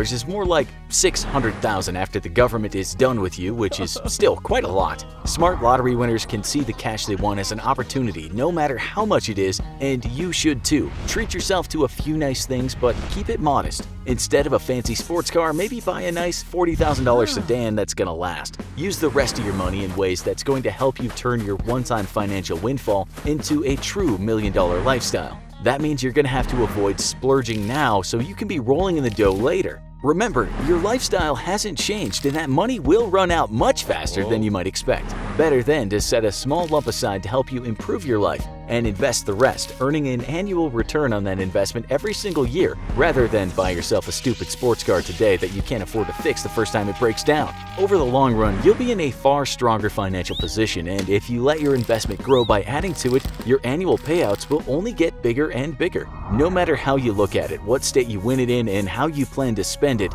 winning $1 million is truly life-changing, and we can hardly believe MrBeast is giving that much away to his fans. We can't congratulate the winner of this challenge enough, even though we are a little jealous we didn't get to compete, since this writer has excellent grip strength and definitely could have held on longer than anyone else. Oh well, maybe there will be an infographic show $1 million challenge one day, and we can show the world how our hours and hours and hours of typing have given us the strongest fingers in the world. And until then, we'll just keep dreaming about the ways we'd spend our $1 million prize. If you've watched our channel for a while, then you've probably seen any number of videos, such as what to do if your city was a war zone, or how to defend the Earth from an alien invasion. In these and many other videos, we often advocate that you do one thing: flee the cities. In such a catastrophic scenario, cities will become death traps, and with cities importing all of the food and most of their water that they use, your survival could very well depend on learning to live off the land. So today we're tasking our favorite wilderness lab rat to hit them bricks and teach us all how to survive for 3 days, eating only what you can catch. Day 1. So I sort of have trust issues with the infographic show. Now, they've typically been upfront about challenges, but they've certainly snuck in a few on me. When I got sent to Hawaii because the fans requested it, I almost had a nervous breakdown because I kept expecting some bomb to drop, like I had to go live inside a volcano for a day or something equally insane. But no weirdness ever came, and it turns out to be just a pleasant little self-vacation. Well, a little bit ago, me and the girlfriend underwent a challenge together, and then last week, we got an offer to stay for a few days in a cabin up in the mountains near Big Bear, California. Infographics said that they figured they owed us this much, especially since the girlfriend had to deal with a pretty tough 3-day challenge. Consider it a sort of thank you, and we're sorry rolled into one, they said. By the way, yeah, we've seen your comments asking for a face reveal, and we're both really flattered, but take a look at other people's comments and you might see why we prefer to remain as anonymous as possible. We're already worried our our poor narrator could get mobbed if someone hears his voice and thinks, "Hey, that's the guy from the challenges." Oh, and changing clothes? Well, obviously we used a key for that every morning. Even the infographics wouldn't make us wear the same stinky clothes for 3 days straight. Anyway, we took the offer and made the drive up to the mountains, and sure enough, found a perfectly pleasant little place. Kind of romantic, really. A deck with a gorgeous view, no neighbors for miles, and an outdoor hot tub that overlooks a freaking mountain. Within an hour of arriving, though, my spider sense went off. Something wasn't quite right. Sure enough, I got a call from the show. "Oh, hey, while you're up there, we got a challenge for you." No, not both of you, just you.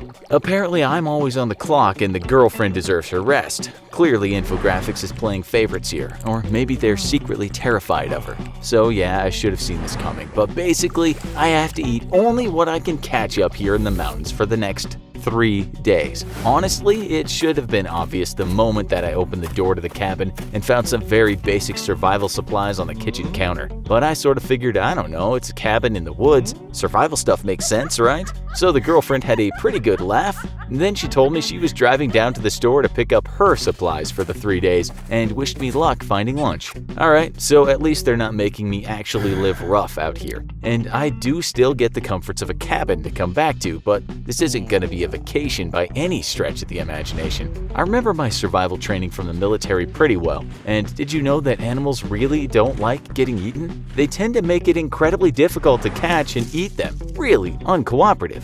Luckily though, I've had to scrounge with barely any tools before, and I think only once in my entire 6 years was I in a situation where we ran out of MREs and actually had to scavenge. Using firearms was not an option because, you know, they're loud and make it easy for bad guys to find you. So I have a pretty good idea of the wildlife in the area, at least, and we're in a really remote area close to Big Bear in SoCal. I spotted several small lakes, and I know that on the other side of the mountains where I'm at is desert, and at the foot of the mountains is several smaller towns and cities. That's good because it means most animals are going to remain trapped between the peaks and the cities at the foot of the mountains, not crossing over to the other side of the mountains since there's only desert there. I'm thinking that most of my sustenance is going to have to come from fishing because hunting is incredibly difficult. Never mind when you don't have a firearm or even a bow and arrow. You can make a throwing stick with a weighted end, which will knock the crap out of a smaller mammal such as a squirrel or a rabbit, but it takes pretty damn good aim. And I'm also pretty confident that I can whip up a few small snares for rabbits, squirrels, and groundhogs, all animals that are pretty abundant in SoCal. There's also deer, but let's face it, venison is tasty, but there's no chance of catching one without a true hunting tool. It's still late in the summer, so snake is definitely an option, as are several types of lizards that inhabit the area. I'm honestly not picky, and if you want to survive in the wild, you better not be either. I almost wish that this challenge was closer to the coast though. The ocean in SoCal is practically teeming with mussels. This isn't going to be easy, but I'm kind of excited. I haven't been in a situation like this for a while, though I guess my homeless challenge came close. It's time to go mano a mano with Mother Nature. Day 1. So the challenge started on the morning of what is technically day 2 of our stay in the cabin. I was already up and out of the cabin well before sunrise. I found on Google Maps that there's a small lake just 6 miles as the crow flies from the cabin, and during summertime fish tend to bite best right before sun up and just after sundown. During the hottest parts of the day they tend to retreat to deeper, colder water, so it's not likely that you'll get a bite then. I took a length of string with me, and the night before I spent whittling a few fishing hooks out of wood. The show had included a packet of balloons along with the supplies, which let me know that they knew what they were doing. Balloons are incredibly useful for emergency survival fishing. What I don't have is bait, but that's okay because Mother Nature is full of it if you know where to look. I left around 2:30 a.m. and it took me 2.5 hours to make 6 miles in pretty rough terrain. That wasn't good because it meant that I have to move quick if I wanted to catch anything. As soon as I got to the lake, I did a quick survey. I know these lakes are stocked with trout, carp, and bass for sure, but it's best to fish for each in different locations. Bass will typically hide in areas with vegetation where they can ambush prey, while trout prefer areas of clear water where they can keep an eye out on bigger bass trying to eat them. With that in mind, I did a quick scout and picked 2 different spots. With insects up and about, I knew trout would be coming in close to shore, and odds were good that a few bass would tag along. I lucked out and found a rotting log, and sure enough, after digging into it, I managed to find a virtual treasure trove of large grubs and some beetles. I used these for bait and set them on my wooden hooks. I rigged 6 hooks on string to 6 balloons, and each hook would hang at a different length than the others, targeting fish at different depths. I inflated the balloons a quarter of the way so they'd act as floaters, keeping the bait suspended in the water and letting me know if I got a bite. Then finally I tied each line to a branch on a tree. So even if a good-sized bass snapped one up, it wouldn't be able to get away unless my wooden hook snapped, which was a real possibility. I set up my fishing lines around the perimeter of a small cove I found with deep, clear water. There was plenty of vegetation pushing up onto the shore itself, which means that this was both a place insects would frequent and accidentally fall into the water. The trout and bass would both know this, so I figured my odds were pretty good. Now it's important to note that this type of fishing is illegal in pretty much every state, but this is technically a survival situation. Plus, infographics can pick up the tab if some ranger managed to find me out here in the ass end of nowhere. I set my lines and waited, and incredibly, 3 of them hit within half an hour. 2 of them were smaller trout, about 8 and 10 inches respectively, which means they were likely still juveniles. Well, sorry, but a man's gotta eat. The 3rd line I suspect hit a bass though, because the hook got snapped in 2. It takes a really aggressive fish like a bass or a pike to snap a hook like that. It's made out of wood after all. Sadly, there are no pike in Southern California. They make for great fishing and good eating. I reset my 2 lines and snagged a 3rd trout. My gamble had paid off after all, though I guess you can see by now why this technique is illegal. In an hour, I'd already caught 3 fish. Now, in a real survival situation, I would have kept fishing as long as I could and simply smoked the meat I couldn't eat. When you don't know where your next meal is coming from, you don't take chances and you get what you can get when you can. This isn't a real survival situation, and worse come to worse, if I failed to catch more food tomorrow, I'd go hungry for a day or 2. I honestly rather not take more fish than I needed, and I was confident I could repeat my fishing trip tomorrow. On the way back, I stopped and picked up a few grub. They're about an inch long and really thick around and chock full of protein. You gotta bite the heads off from behind though, or their nasty little pincers can latch onto your lips and tongue, and that hurts like hell. So I came home and found the girlfriend already awake making herself eggs. She was kinda surprised to see me walk in with 3 fish and start preparing them. I guess she didn't think it would be that easy. Honestly, survival really isn't that easy, and if that lake wasn't nearby, I'd be in a world of trouble. Typically in a survival situation, you spend most of your day just hunting or scavenging, but sometimes you get lucky, like today. The girlfriend was fine with me gutting and filleting a fish, but she freaked when she saw me dump out a handful of grubs from my pocket, then practically fainted when I bit the head off one and popped it in my mouth. Hey, bugs aren't amazing to eat, but food is food, and I was in full survival mode. Then I chased her around the house with the remaining grubs until she locked herself in the bathroom. I knew I had enough fish for solid eating for the day, so food was no longer a pressing concern. That let me focus on preparations for tomorrow and improving the tools I had for survival. I whittled more fishing hooks and made a weighted throwing stick by wedging a rock on the end of a large splintered stick, and then wrapping it up with string. You can use vines or even long grass to do the same thing. And soon I had a bona fide hunting throwing stick. Though I've never been good with these, so my odds are probably not that great. I decided tomorrow I'd try my hand at catching rabbit, squirrel, or possibly groundhog. Basically, mammal was on the menu. I could have probably lived on fish for a few days, but for the sake of the challenge, I wanted to see how hard it would be to move to land and try to go for harder prey. Small mammals, especially rabbits, tend to follow small tracks through the woods. You can find well-worn paths that lead through the underbrush and give the rabbit a quick method of escape. Rabbits are creatures of habit and will typically use the same paths day after day for weeks and months on end. Luckily, as it's late summer, there should still be plenty of rabbits out and about. Otherwise, it might be best to look for an actual warren. To catch a rabbit, the best tool is a simple snare. You can find all kinds of complex traps to build in survival situations, but snares are simple, easy, and pretty damn effective. Well, if your rabbit actually travels down the path you set it on. That's where the snare's simplicity works in your favor, as you can quickly set up these lines in several locations and increase the odds of catching something. Ideally, you'd use metal wire to create the snare, as it'll help keep the circular shape needed. I only have heavy-duty string though, so I'll have to improvise. The way a snare works is by forcing the rabbit to try to move through it, at which point the rabbit will hopefully stick his head through the snare, and the force of him trying to escape it will cinch the snare closed. You want to make your loop large enough for the rabbit's head to enter the snare, but not so big that the snare might close around the rabbit's body rather than the head. You really want the snare to cinch tight around the rabbit's neck for a quick, humane death. With no metal wire, I used long, rigid blades of grass I found and interweaved them with the string. Not only will they help keep the circular shape of the snare, but they'll help camouflage the string as well. With plenty fish to eat, I spent the day scouting the land around the cabin and identified several locations that looked promising. Tomorrow, hopefully, I would eat meat. Day 2.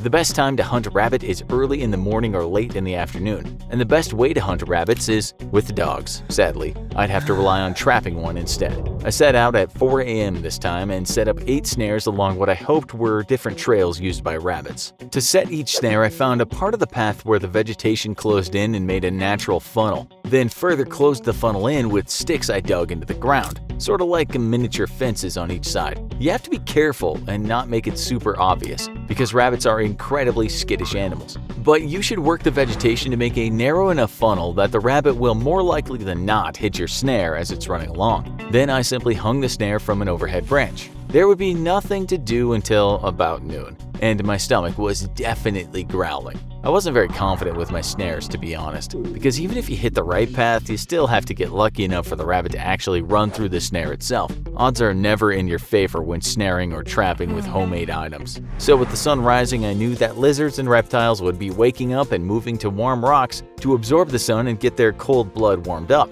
That's the perk of hunting a cold-blooded animal. You can be pretty sure of finding them early in the morning if you know where to look and there happens to be the right type of rocky outcroppings in your area. For me though, there were not, so lizard was off the menu. I found a few warming themselves on the sides of trees, but those things were tiny. My stomach was growling and I started thinking that I might have to resort to fishing. This late in the day though, odds were not good at catching anything there either. Worst come to worst, there was always bugs. Not great tasting, pretty gross, but full of protein, and when you're hungry, you can't be picky. That's when I came across a snake, easily 2.5 feet long. Now, years ago, I had all the snakes found in Africa and the Middle East practically memorized, but I'll be honest with you, I have no clue about American snakes. All I know is rattlers, and that's it. And this was no rattler. I had no idea if it was venomous or not, and I had to really think about what I was gonna do.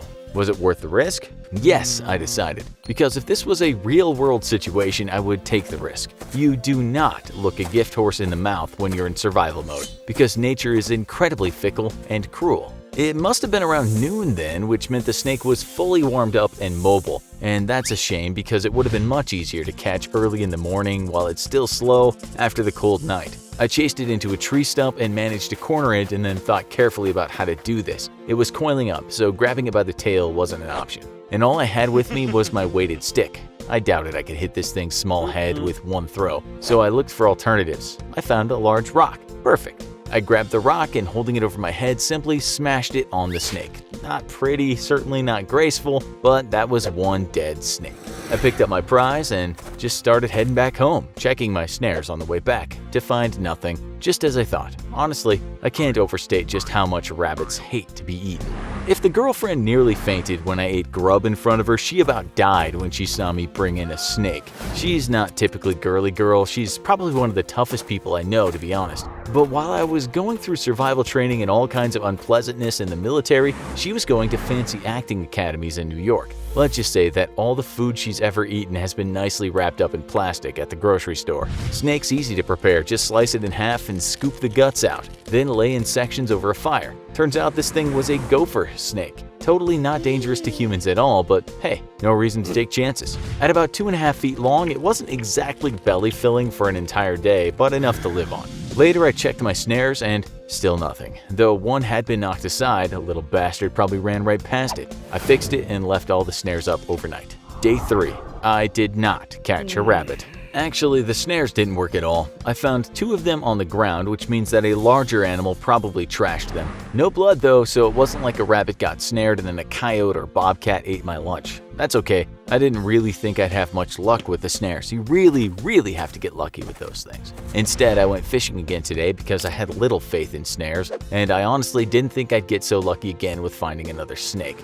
Wildlife is a bit scarce up here, to be honest, though I did see several deer. Shame I didn't at least have a compound bow for this challenge. I managed to catch 2 fish, one of them a bass. That's good, because I much prefer the taste of bass to trout. On the way back home though, I spotted a fat, juicy squirrel just perfectly perched in the middle of a branch that stuck out in a way from all the other branches. It was just sort of sitting there, half paying attention to me, and I happened to have my throwing stick with me. I threw as hard as I could and missed by like 3 feet. Incredibly, that stupid squirrel just sat there almost like it was taunting me to try again. So I fetched my stick and tried again, this time actually slamming into the tree branch it was perched on. This got it scampering up into the body of the tree, and I knew I'd never catch it then. Also, the impact knocked the rock loose on the stick, and I'd have to fix my stick if I wanted to use it again. I told you, animals really try hard to not get eaten. I brought the fish back to the cabin and prepared them, though I had to convince the girlfriend I had no grubs with me before she let me through the front door. Later in the day, I checked on the snares, but like I said earlier, never caught anything on them. I decided to just take them all down since this was my final day. If you're gonna hunt, you should always be respectful and responsible. All in all, I didn't do too bad, though I think my survival skills need some sharpening. I got really lucky with the snake on day 2, and was even luckier that there was a good lake for fishing nearby the cabin. It's no surprise that early men often set up camp near lakes and rivers. Without fish, we really wouldn't have survived, I think. Without the right tools, land animals are just incredibly hard to catch. As a big perk though, the girlfriend was totally grossed out by me gutting and fixing various animals, but she did say that she thought it was kinda sexy the way I just went out into the woods and provided food. So there you have it, guys. If you want girls to like you, prove to them that you can catch wild animals in an emergency, or just buy them food. It worked for me when we started dating. Tin Hut, straighten up there, soldier, because today we're taking you to boot camp so you can learn what it's like to leave the civilian world behind and become a soldier in the US military. Well, actually, we went ahead and had our favorite lab rat and a third from the bottom in importance writer go ahead and relive his boot camp days, as we had him live out his life for 30 days like he was back in boot camp. What does boot camp do to a person? How does it change your behavior? Let's find out as you tag along with our boot camp for 30 days challenge. Day 1. When I first got this challenge assigned to me, I had such intense flashbacks that I shuddered. I've been out of the military now for a decade after a 6-year stint, and I can still remember my day 1 in boot camp like it was yesterday. It wasn't really that shocking a transition going from civilian life to boot camp. My whole family practically is military, and my dad used to be an airborne instructor. I'd trained with his classes as a teenager, and he almost even got permission to have me jump with him during my senior year, but I'd have to wait until I actually joined the military to get my wings. Turns out if anything had gone wrong, it would have been a bureaucratic nightmare, me being a teenager civilian and all that. But I still did PT with them in the morning, even trained on the jump platforms, and yeah, got yelled at just like I was any other recruit. Fun times, but my point is that it wasn't a big shock to transition to boot camp. Boot camp, however, is definitely unpleasant. Though I hear stories about how cake kids today have it. If you went through boot camp recently, can you please let us know in the comments if it was difficult having to eat your filet mignon without steak sauce while your drill instructors cut it up into neat little slices and fed it to you? I realized that I sound like the old timers, how much harder things were in my day. But seriously, from what I've heard of boot lately, it was definitely harder in my day. I guess we were actively at war back then though, and I know that for some of the kids who had no experience with the military, it was jarring to have them see soldiers missing arms and legs for the first time. The point of boot is to break you down, to turn you from a civilian into a soldier, a sailor, an airman, a marine. And that's a pretty drastic transition to make. All the yelling, the screaming, the insults, although I hear they don't do that anymore, and the PT or physical training is all meant to break down your defenses so you can be rebuilt. You're meant to learn discipline, teamwork, leadership, and get mentally and physically tough. Because, let me tell you, there's nothing harder in life than the battlefield. Like the old adage goes, the more you sweat in training, the less you bleed in combat. So, yeah, even though it makes no sense, the sleep deprivation, the screaming in your face, the constant PT until you're well past physical exhaustion, it's all for a reason. And I can't tell you the number of times once I was in the active military that I was in situations where I was operating well past my mental and physical limits, and awfully glad for the training that had prepared me for these situations. By the way, I hear that in boot camp now, you get 8 straight hours of sleep a night. Wow, do they fluff your pillows for you too before the DIs tuck you into bed with a warm cocoa? So unfortunately, I won't get sent to a real boot camp for 30 days. Instead, I have to live my life as if I were at boot. That means trying to recreate the experience as close as possible in my civilian life, which means a lot of sacrifices are going to have to be made. It's intriguing, really, because I know boot affects you psychologically, but this time I'll get to actually make those observations and write them down. I've taken some measures to make this experience as close as possible to the real thing, though obviously still pretty far from it. First, I've cleared my schedule of any social events. In boot, you don't get any liberty, or at least I didn't, though today you guys probably got weekend water park trips and passes to the fair when you were feeling blue. During my 2 months at boot, I think I got a grand total of 48 hours of liberty the entire time. So if I didn't get to dip out to the movies back then, I'm not going to now. Secondly, I'm going to leave the apartment I share with my girlfriend and move into my friend's place for the duration. She's a travel blogger and gone frequently to work for magazines, so I'll stay alone at her place. I got to contact family once a week if I was lucky, so I can't be in contact with the girlfriend this whole time except for 1 hour every week. That includes no texting. Third, I'll be recreating all the PT I used to do, and even doing extra PT as if my unit was being punished, which happens all the time. Fourth, no amenities for the duration except books. No TV, no internet, no video games, just reading books for entertainment, and that's it. I'll check in at the end of each week as usual. To be honest, this is not a challenge I'm looking forward to. At real boot camp, you got camaraderie of 30 to 40 other guys, but here I'll pretty much be alone for the whole duration. This one's gonna be tough. Day 7. First week down, and man, I remember now all the annoying things I hated about boot camp, though I'm glad there's aspects I'm not having to relive. So my days start at 04:45, exactly like in boot. I don't have a very pissed off drill sergeant dragging me out of bed by my foot though, so instead I found some audio recordings of drill instructors screaming and yelling, and each night I set the alarm that automatically triggers the stereo system to play a mix track I made at very loud volume. It's disturbingly close to the real thing, and I about had a heart attack the first morning. After waking up, I give myself 10 minutes to make my bed. Yep, hospital corners and everything. I never got the art of hospital corners down, and I used to get yelled at and punished for it constantly. Along with making my bed, I have to be outside and ready for PT by the end of 10 minutes. If I'm late, I punish myself with extra PT. Then I do a morning routine alternating between push-ups, jumping jacks, sit-ups, burpees, and mountain climbers, which are all the exercises I can remember. And then I go for a 2-mile run while listening to cadences on my earbuds. For those of you who don't know, cadences are those songs that military formations sing as they run, which makes running harder because you're singing while out of breath. But in a weird way, it makes it so much easier because you sort of become part of a machine.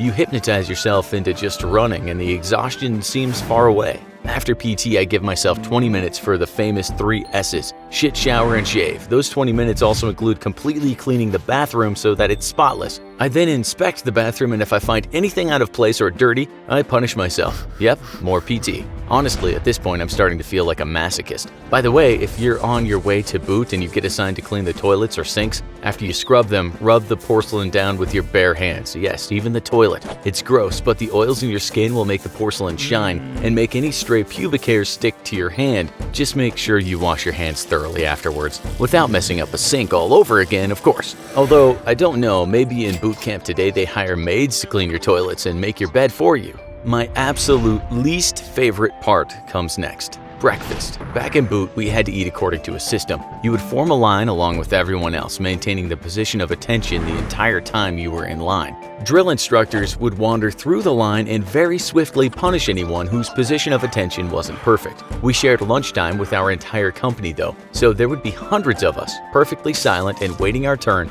as the line slowly shuffled forward. Sometimes you'd wait half an hour to finally get your food and sit. When you did get your food though, you had to fill in rows of tables with people starting from the front of the chow hall to the back, and nobody at your table could sit and eat until the entire table was full. Then you would all sit as one and begin eating. You had to eat fast, too, because you only had as long to eat until the table in the row across from you began to fill up. The moment that table was full and those guys sat down, your ass had better be getting up to trash your tray. All in all, you had about 3 to 4 minutes to eat as much as you could. I distinctly remember sneaking food out of the chow hall, and I never got caught once. So I give myself 4 minutes to eat, and I've tried to recreate a food menu for breakfast, lunch, and dinner as close to possible as what I remember eating. For breakfast, that means a lot of eggs and oatmeal. As soon as the alarm rings, I trash whatever I didn't eat. This first week I found out that I'm definitely rusty and have gone hungry quite a bit. It's amazing how fast you learn to eat when you need to. For the rest of my day, I have a strict time set for lunch and dinner as well as lights out.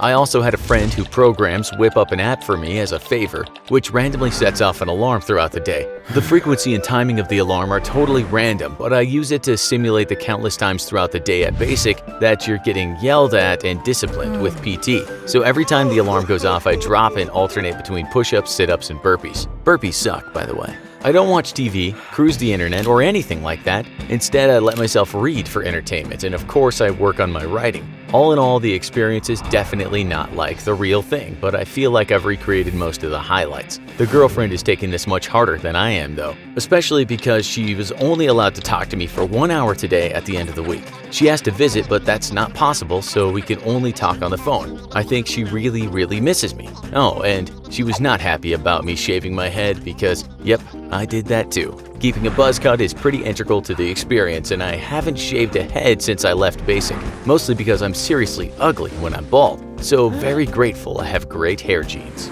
Day 14. It turns out that without all the yelling, marching around, time on the firing range, classroom instruction, the boot camp is pretty damn boring. Not being allowed to watch TV, play video games, cruise the internet, or even just go for a drink with friends is extremely boring. I remember now that this was the part I hated most about boot. I didn't care about the yelling and screaming and constant PT, but the isolation and being cut off from the outside world was a killer. If it's hard on me though, it turns out it's way harder on the girlfriend than I ever thought. She has to leave frequently for different movies or shows that she works on, sometimes even for a month or two at a time. But we always have Skype, FaceTime, texting, phone calls. I even send her handwritten letters. Also, if she's gone for more than 2 weeks, I typically fly out to her or she'll fly to me. Now though, there's practically zero contact between us except for our 1 hour week on Sunday. I can tell she's really lonely and she even sounds depressed. This week I kicked up the morning and afternoon PT to 3-mile runs because 2 miles is for the first week just to condition you. I really super hate running. Always did, and the military loves to make you run. But I found out that listening to cadences actually makes it easier. I've been slipping back into that weird hypnotic state I used to operate in. Kinda wish I had a group to run with so we could actually sing cadences together. It would make it easier. The alarm app on my phone is driving me insane, although I guess that's the point. Sometimes it goes off 5 minutes after it just went off, so I have to drop down and do another 30 push-ups or burpees. I randomly rotate. But I guess that's sort of what happens when I was in boot. Somebody was always messing up, and the military loves to use group punishment to fix mistakes. I've also been waking up each night to do 1 hour fire watch, which I randomly rotate through. So for 1 hour, I walk through my friend's empty condo with a flashlight in my hand, and if anyone could see me, they'd probably think I'm the world's biggest weirdo. I am recreating a boot camp experience for the sake of an online entertainment show though, so I guess I am pretty weird. There's not much to report, except boredom. Luckily, I'm an avid reader, but I miss the outside world. Day 21. Last week I wrote the girlfriend a letter because I missed her, even though geographically speaking we're only about 8 miles apart. The mailman that delivered that letter must have assumed I was the laziest person in the world. She sent me one back and I immediately remembered how morale boosting it was to get mail in basic, and during my months of training after. If you know anyone in basic training or that's going soon, do them a favor and send them a letter. That goes double if you know anyone who's deployed overseas. Oh, and send the person overseas baby wipes. Seriously, baby wipes are a godsend when you're living in a hole in the desert. Just don't send anyone in basic baby wipes or anything else. One guy in my unit got sent a tin of cookies by his mother, and the drill instructors harassed him for days over it. And they ate his cookies right in front of him.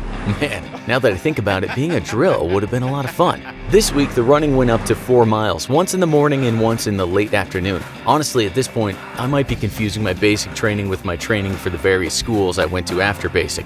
But I know for a fact that we did a lot of running either way. I've always stayed in good shape, but because I hate running, doing the 2 miles the first week was killing me. Now I'm kind of surprising myself with the way I'm able to cope with 4-mile runs. I mean, I'm still smoked at the end of it, but I'm not dying the way I thought I would be. This combined with the very fast eating, remember I get 4 minutes for each meal, has made me shed a lot of extra pounds. My abs are absolutely popping now, which makes sense since I basically run like an idiot all day long. I've even learned to eat faster, and I typically can finish my entire meal by the time the alarm goes off. It's not pretty, but I manage it. Food in basic is important, which is why they feed you very high-calorie stuff to help your body cope with all the PT. You're always left hungry though, and that's why if you did ever pull kitchen duty, Oh man, that's a godsend. Yes, you have to clean thousands of dirty dishes and pots and pans, then scrub down an industrial-sized kitchen, but your reward is you get to eat whatever you want as slow as you want. Kitchen duty, or KP as we called it, was a godsend, and I would stuff my face every time I could. My morning breakfast routine reminded me of an incident from Basic, though which still haunts me to this day. One of the guys at my table was sick, really badly congested, and probably had the flu or a really bad cold. As we're shoveling food into our mouths, suddenly he stops and his body jerks, and before he can do anything, he sneezes completely involuntarily. More snot than I've ever seen in my life flew out of his nose and into his oatmeal. Poor kid was so terrified of the drill instructors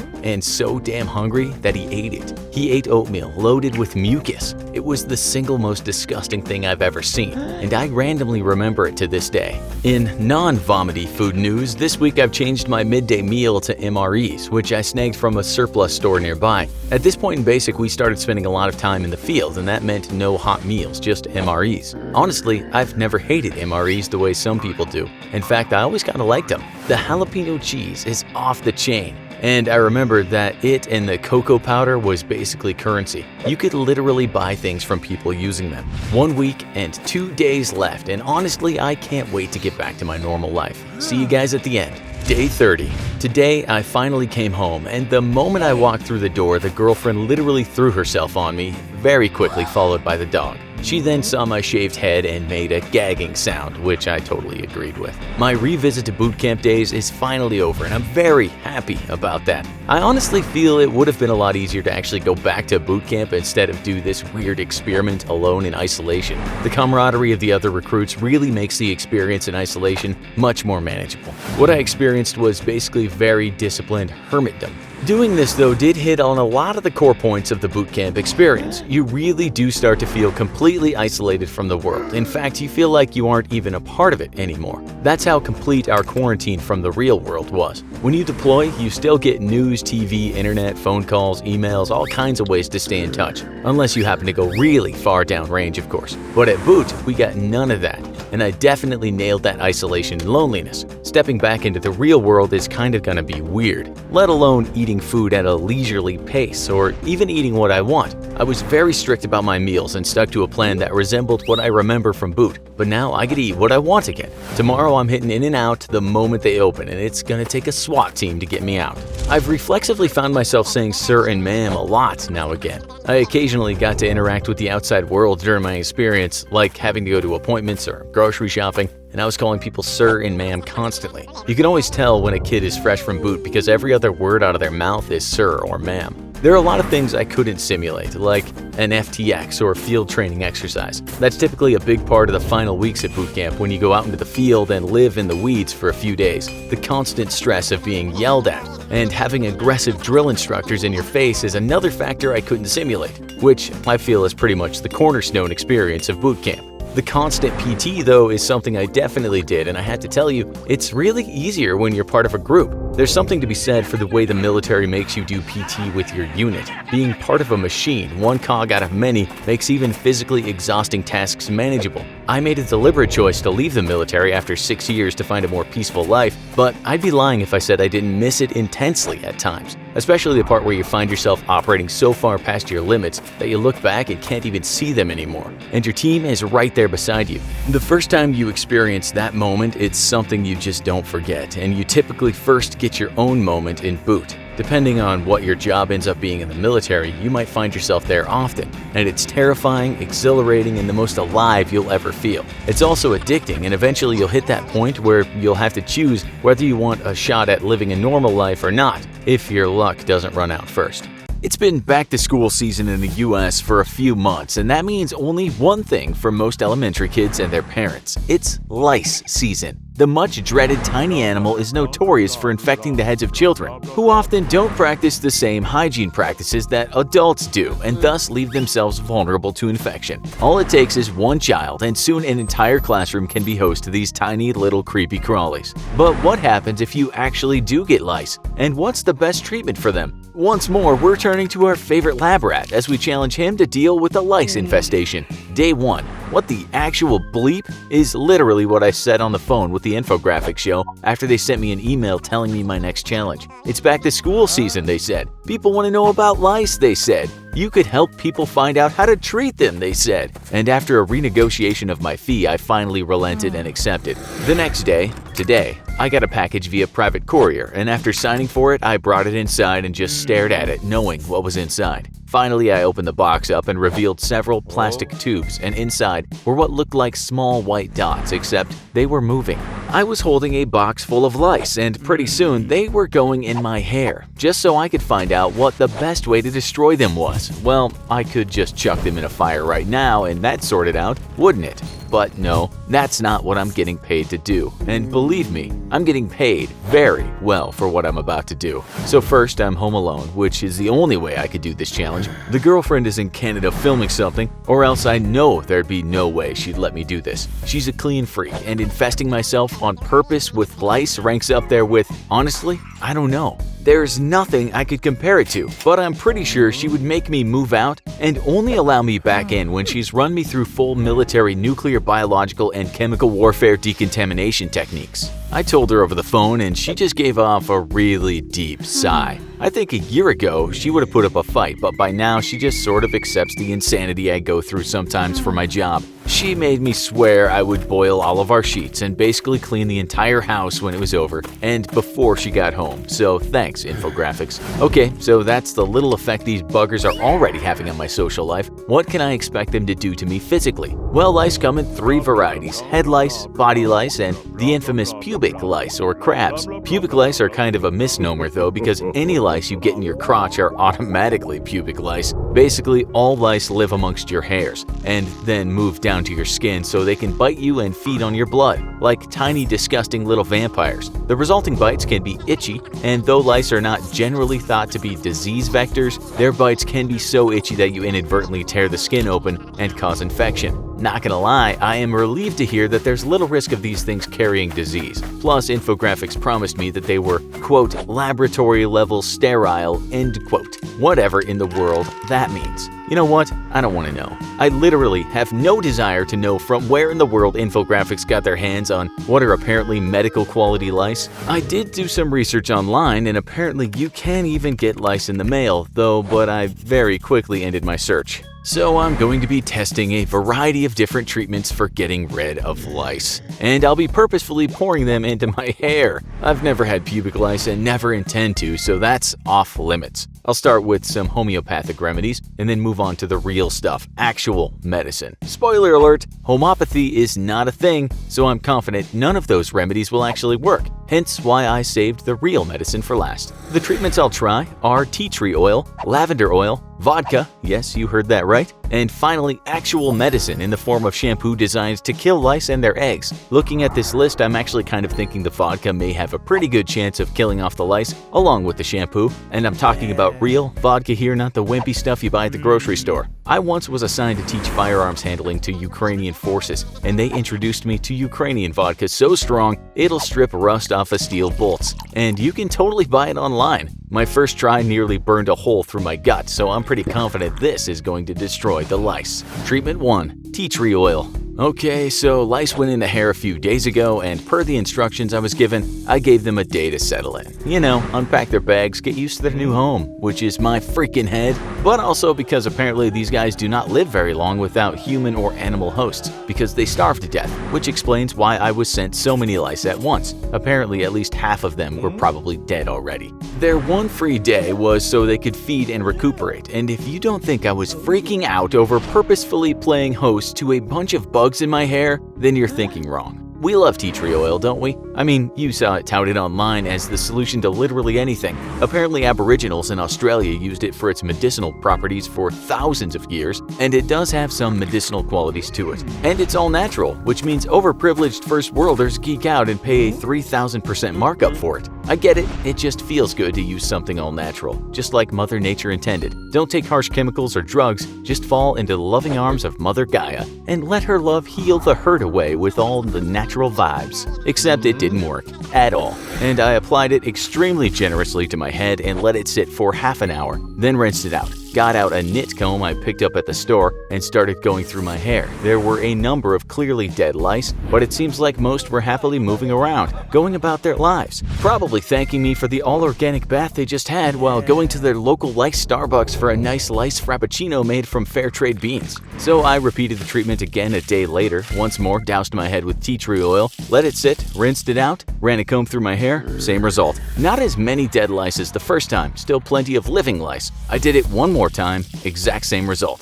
So tea tree oil clearly has some anti-lice properties, but as the problem with every homeopathic treatment, those properties are in too low concentrations to really have a definitive effect. That's why drugs and chemical treatments are so much more effective. They concentrate the effective ingredients to a level that homeopathy doesn't even approach. If you're a fan of TED Talks, there's one given by James Randi where he eats an entire bottle of homeopathic medicine at once, which he can, of course, totally do because the only active ingredients in the entire bottle are in such low quantities that they have practically no effect on the body. Try that with real medicine though and, well, you'll probably really hurt yourself. Treatment 2. Lavender oil. So I gave my little buddies a few days to recuperate from the tea tree oil and my head's been an itchy mess. I've purposely been not leaving the house because, well, I have a head full of lice, so other than dealing with itchiness, it's been kind of lonely and boring. Also, I miss my girlfriend, but I'm glad she's not here to deal with this. Alright, lavender oil. How does it work? Well, if possible, lavender oil worked even less than tea tree oil, which I would label about 50% effective. I'm giving lavender oil about 30% effective, and I'm pretty sure that none of the dead lice I found were actually killed by anything in the oil itself, probably just drowned to death. If you go to clearlice.com and look up lavender oil, it'll tell you about how evil over-the-counter medicines and shampoos are dangerous for you. They use hot-button words like chemicals and pesticides and neurological and developmental problems. What they don't do is give you any perspective.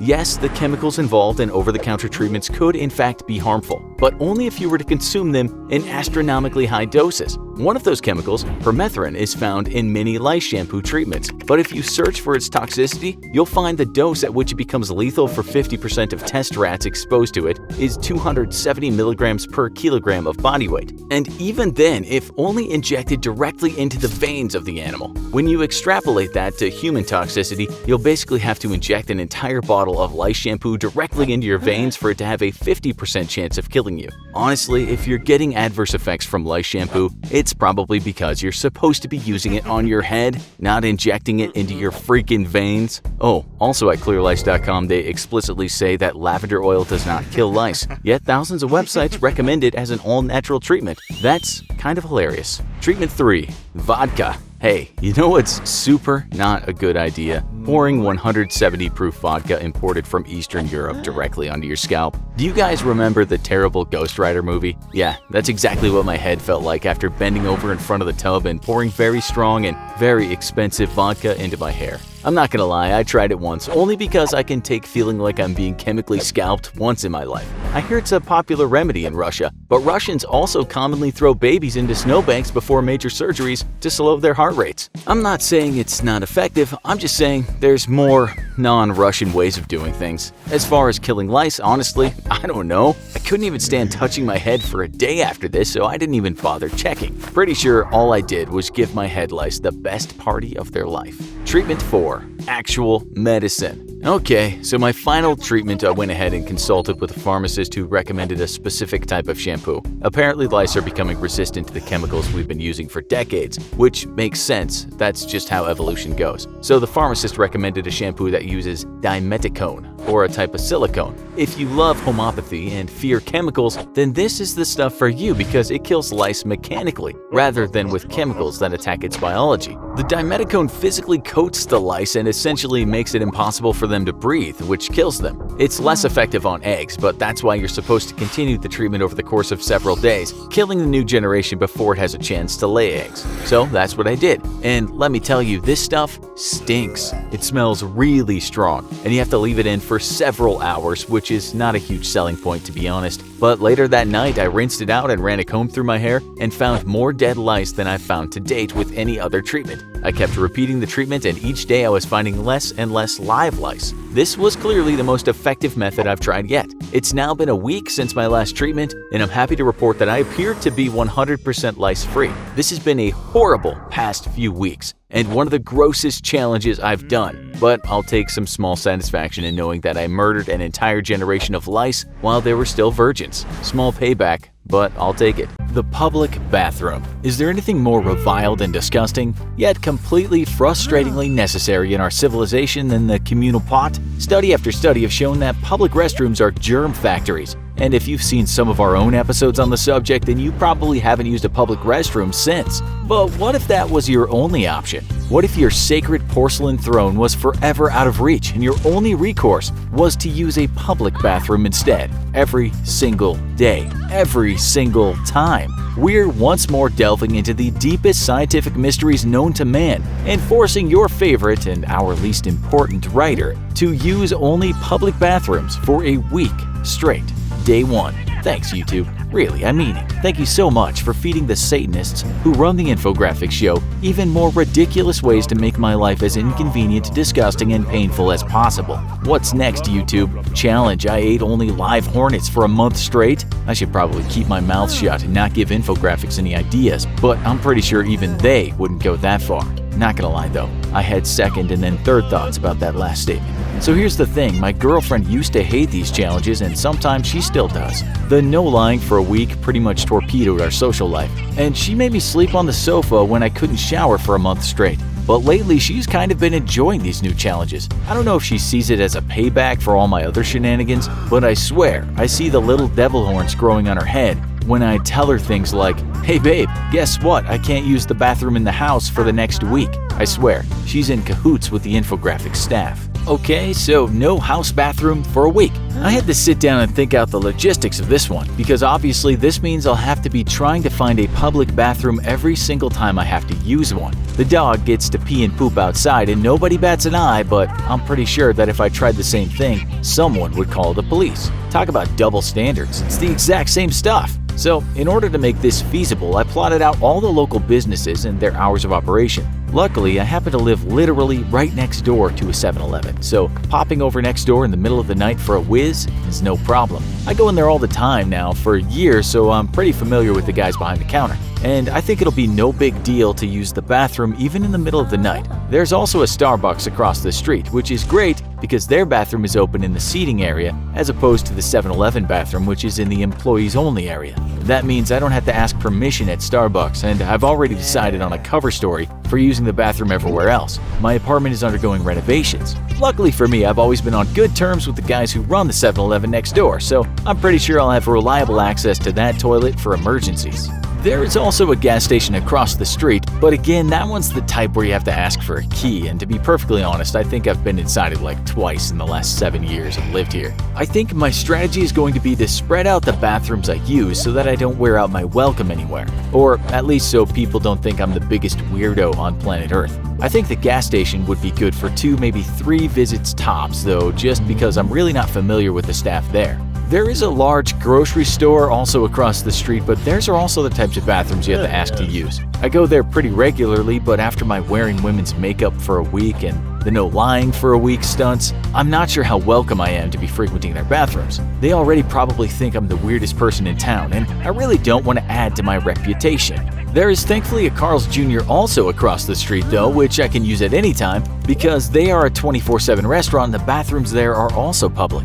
Okay, so I have my battle plan and I've plotted out my number 2 locations for the next week. Honestly, doing all this work to figure out where I'm going to be dropping deuces for the next 7 days kind of made me realize that my life is very weird. I can just imagine trying to explain my job to someone. "Oh, how was work this week?" Well, I had to calculate where I was going to do my bathroom business for the last 7 days. You know, normal 9 to 5 stuff. See you guys in a few days. Day 4. Okay, Well, I'm not entirely sure what kind of resources Infographics has at its disposal, but I'm really trying to not believe that they have the power to shut down an entire restaurant while simultaneously breaking the toilet in a completely separate venue. Here's the thing, remember how earlier this week I said I was going to use Carl's Jr. and the 7-Eleven for most of my around-the-clock toilet needs? Well, on day 2, the Carl's Jr., which has been happily doing business right across the street for 7 years that I've been living here, suddenly closed up. A sign on the door says that it's closed down for good, and won't you please visit the other location that's only 3 freaking miles away. Talk about a wrench in the plans. But wait, because as our good friend Billy Mays, may he rest in peace, would say, there's more. On day 3, the toilet at 7-Eleven broke. My primary and then my backup locations for round-the-clock toilet access are officially gone. And what's worse is that those were the only 24-hour spots that are open around here. The gas station across the street only leaves the pumps on at night, so no employee inside. I've always loved where we live at because even though it's in the middle of the city, it's in an area that's not too developed with businesses and is mostly residential. That means no traffic and no giant office buildings and all the noise that goes along with city life. Instead, we have parks, trees, grass, and places to play fetch with your dog. It also means that if you're dumb enough to have a job that requires you not to do your business at home for a full week, you're kind of SOL when it comes to late-night bathrooms to use. It's not like I can just go knock on my neighbor's door at 2 a.m. and ask to use the can. So I found a solution for my late-night problems, and it's not perfect, and I'm not particularly happy about it, but, well, it works for me. I got the inspiration from my dog, and I can bet most of you already know where this is going. See, he gets to pee and poo basically anywhere he pleases as long as it's outside. And like the stupid humans that we are, we've come along behind him and pick up his poop with plastic bags, which really begs the question of who's the actual master in the relationship.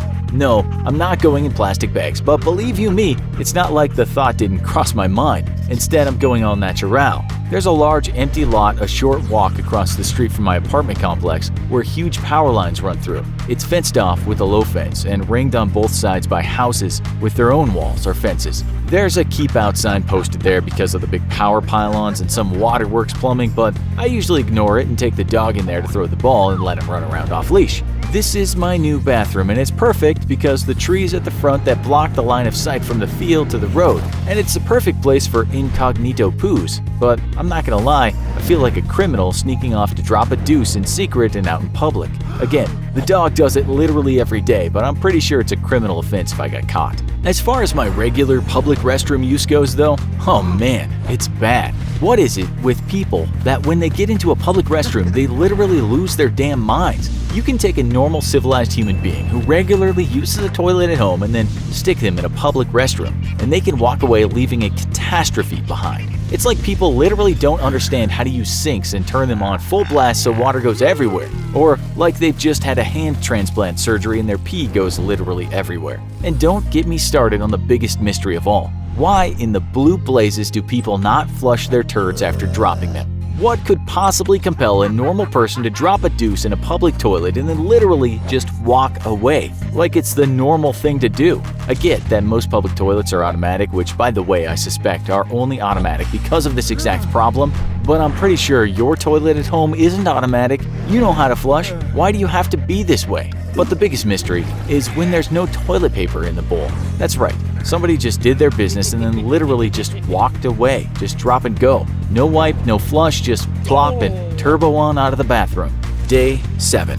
I have to hand it to the infographic show because they consistently make me grateful for the things I have in my life by denying me their use. I never failed to appreciate a shower lately after that month-long fiasco of no showers, and I practically tell my phone I love you every morning after a week of no phone use. My home toilet is no different. I don't have an excuse though. I've been deployed before when I was in the military and I'm no stranger to lacking facilities. I guess I've gone soft though because I definitely have not appreciated my toilet as much as I should have. And this week of using nothing but public restrooms has taught me the error of my overprivileged ways. What can I say about my experience? How can I possibly sum this up for you viewers at home? It's equal parts terrible and disgusting. Someone once said that you can judge how civilized a society is by the way they treat their prisoners, but they were dead wrong. Dead wrong. You can judge how civilized a society is by the state of its public restrooms, and the state of America's public restrooms are an absolute nightmare. If aliens came to Earth and wanted to know how enlightened they were, they would step into a public restroom and immediately rush out, laying waste to our entire planet with their death rays just to keep us from spreading into the galaxy. We are Neanderthals who, after tens of thousands of years, haven't yet figured out what proper bathroom etiquette is. Here's some simple rules based off my observations of public restrooms over the last week. First, flush. If your toilet isn't automatic, hit the flush lever. If it is automatic and it doesn't flush, hit the button. There's always one. Then calmly make your way to the sink and simply turn on the water to a moderate and reasonable pressure. Don't parkour across the stalls and blast the water like you're putting out a 7-story fire. Then, take a single paper towel and dry your hands. Don't rip up every paper towel out of the holder and start to shred it into confetti like you're throwing a bathroom-themed Brazilian carnival. Oh, and if you need to number 2, then for the sake of everyone around you, wipe before you leave. How some people haven't figured this one out yet is beyond me.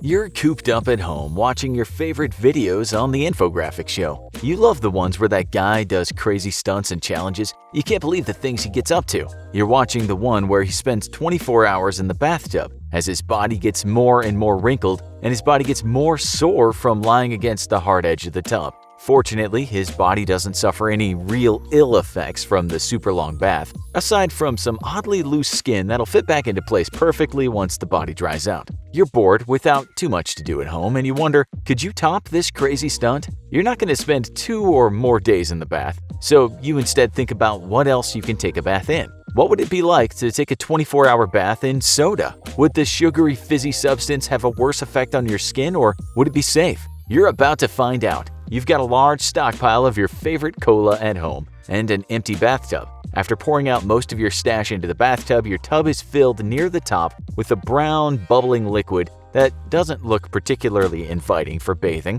but you're here in the name of science and you go in. When you first get in, you're surprised by a few things. The highly carbonated liquid has a bubbling, tingling sensation. This is going to make it hard to get comfortable because it's like a million little pokes every time a bubble bursts against your skin. It's not painful, but you can imagine this getting very old very quickly.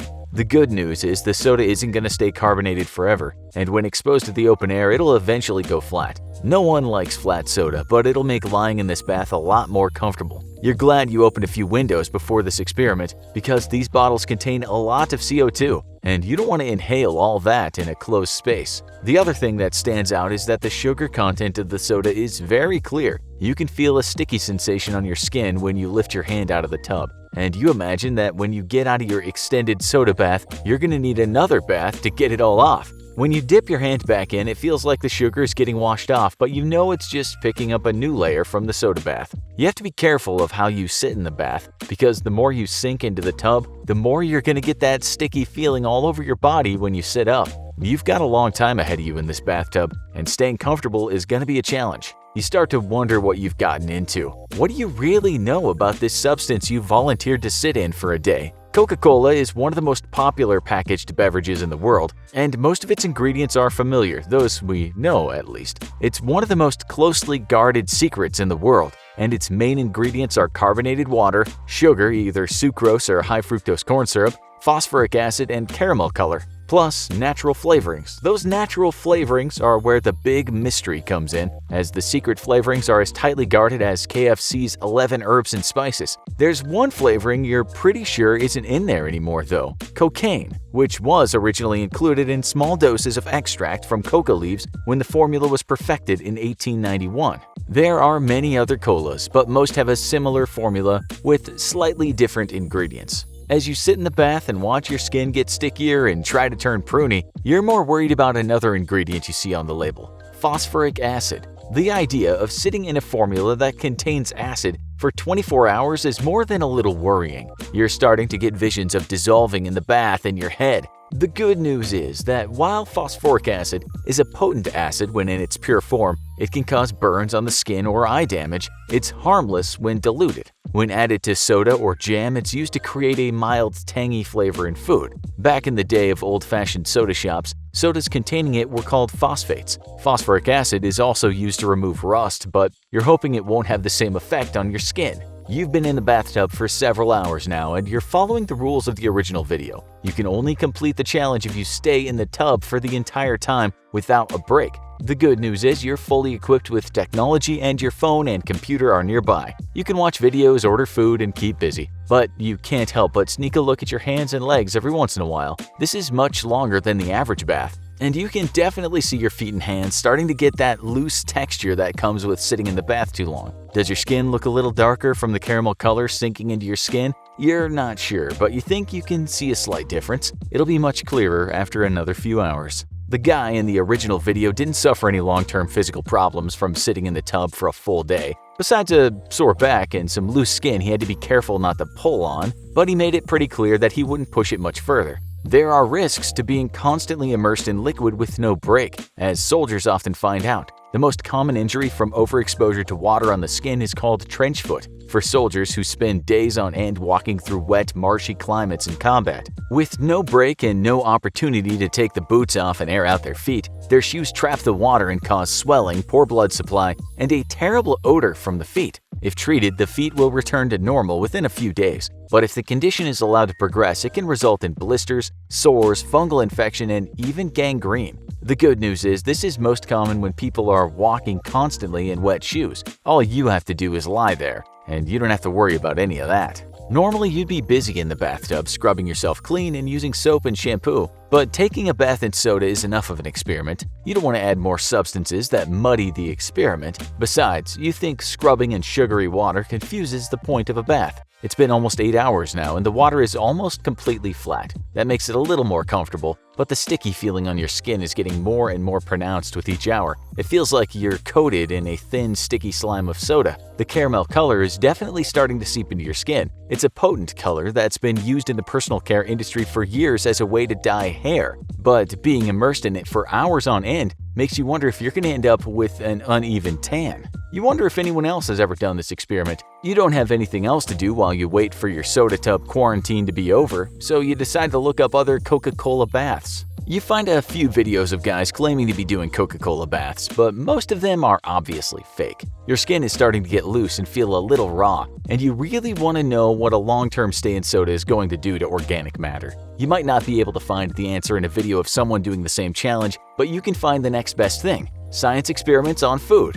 Your first hit is a video of an egg suspended in Coca-Cola for 24 hours, and what you see is almost enough to make you jump out of the bath and end your experiment right now. The video shows what the egg looks like after a night in the cola, and it's disturbing. The eggshell is completely dissolved, leaving a thin, translucent membrane holding the white and the yolk. Is that what's going to happen to your skin? You hope not, but you're able to stay calm long enough to check whether this experiment is the real thing. Sure enough, it's not. The entire thing is a hoax by someone using a plastic egg toy to simulate the dissolved egg. There's no evidence that placing an egg in soda will dissolve its shell. Whew! You wipe the sweat off your forehead, but now you have sticky cola on your forehead. Ew.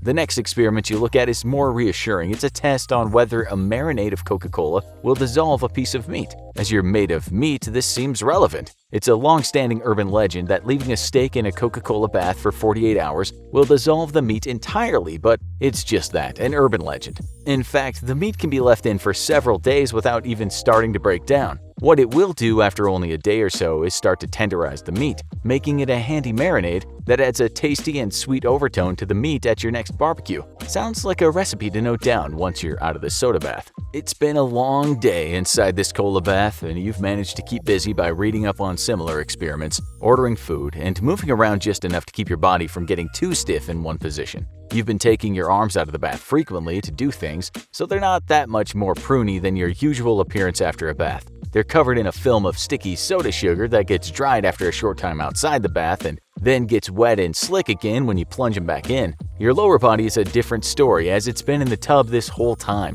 Your skin has taken on a pale, flabby appearance, especially near your feet. Your skin is loose and easy to pull away from the body. You have to be careful when you examine it. You don't want to tear any away. The clock is ticking down toward the 24-hour mark, and there's one element of this experiment that's wearing you down: staying up for 24 hours. Whether in your apartment or in a bath of cola, not sleeping for 24 hours is going to cause fatigue. It becomes harder to stay focused and keep from drifting off, which is something you definitely don't want to happen. Slipping under in the bathtub would be a very unpleasant experience. Not only is there the risk of drowning, but you don't want to think about getting that soda out of your hair. You keep focused by moving around and watching a few more videos. Almost there.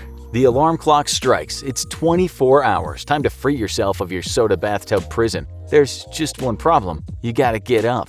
After sitting in a bathtub of a mildly corrosive substance for 24 hours, your body is stiff and painful, and your skin is very sensitive, especially in the area below your waist. You move cautiously, inching your way up and being careful not to pull any muscles or tear any skin. As soon as you stand up and pull the plug, watching the soda go down the drain, you start to feel better. It's time to wash off. But that comfortable feeling doesn't last long, as the normal water starts to wash all the sugar off your skin. Your skin is much more sensitive than normal, as the phosphoric acid in the soda has done to you what it does to all meat, tenderized it. You'll want to be careful while washing yourself off, keeping the temperature moderate and turning down the water pressure so it doesn't feel like millions of little water missiles are hitting you. The slimy coating of sugar is washing away, and your skin is starting to return to its normal feeling, well, almost normal. Your skin will become tight again shortly, just as it does after any long bath, but it's going to take a couple of baths for the staining of the caramel color all over your body to disappear. And you're definitely not going to scrub it off now, as sensitive as your skin is. You get out of the shower moving cautiously. Your skin is tender and itchy, and you're tempted to start scratching, but you know that could tear the skin and cause bleeding or infection. The best plan is to wear loose-fitting clothing and let your skin return to normal gradually. This was definitely a less pleasant and stickier experience than sitting in water for 24 hours, but it also won't cause massive physical problems if you're in overall good skin health. This experiment was a success, at least until you have to explain to your friends what happened to your skin.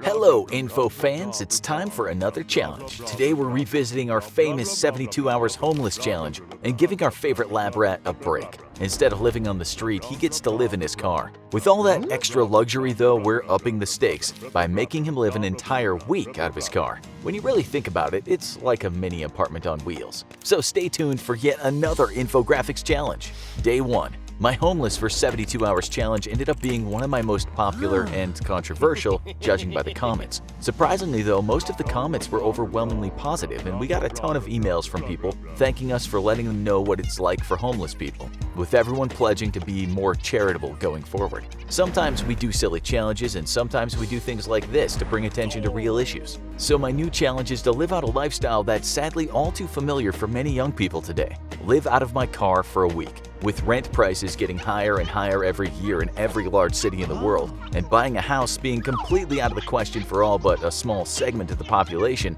many people are being forced to live out of their cars for weeks, months, or even years at a time. Now I get to find out what that life's like. The rules are simple: no entering my comfortable apartment or even a friend's place for an entire week.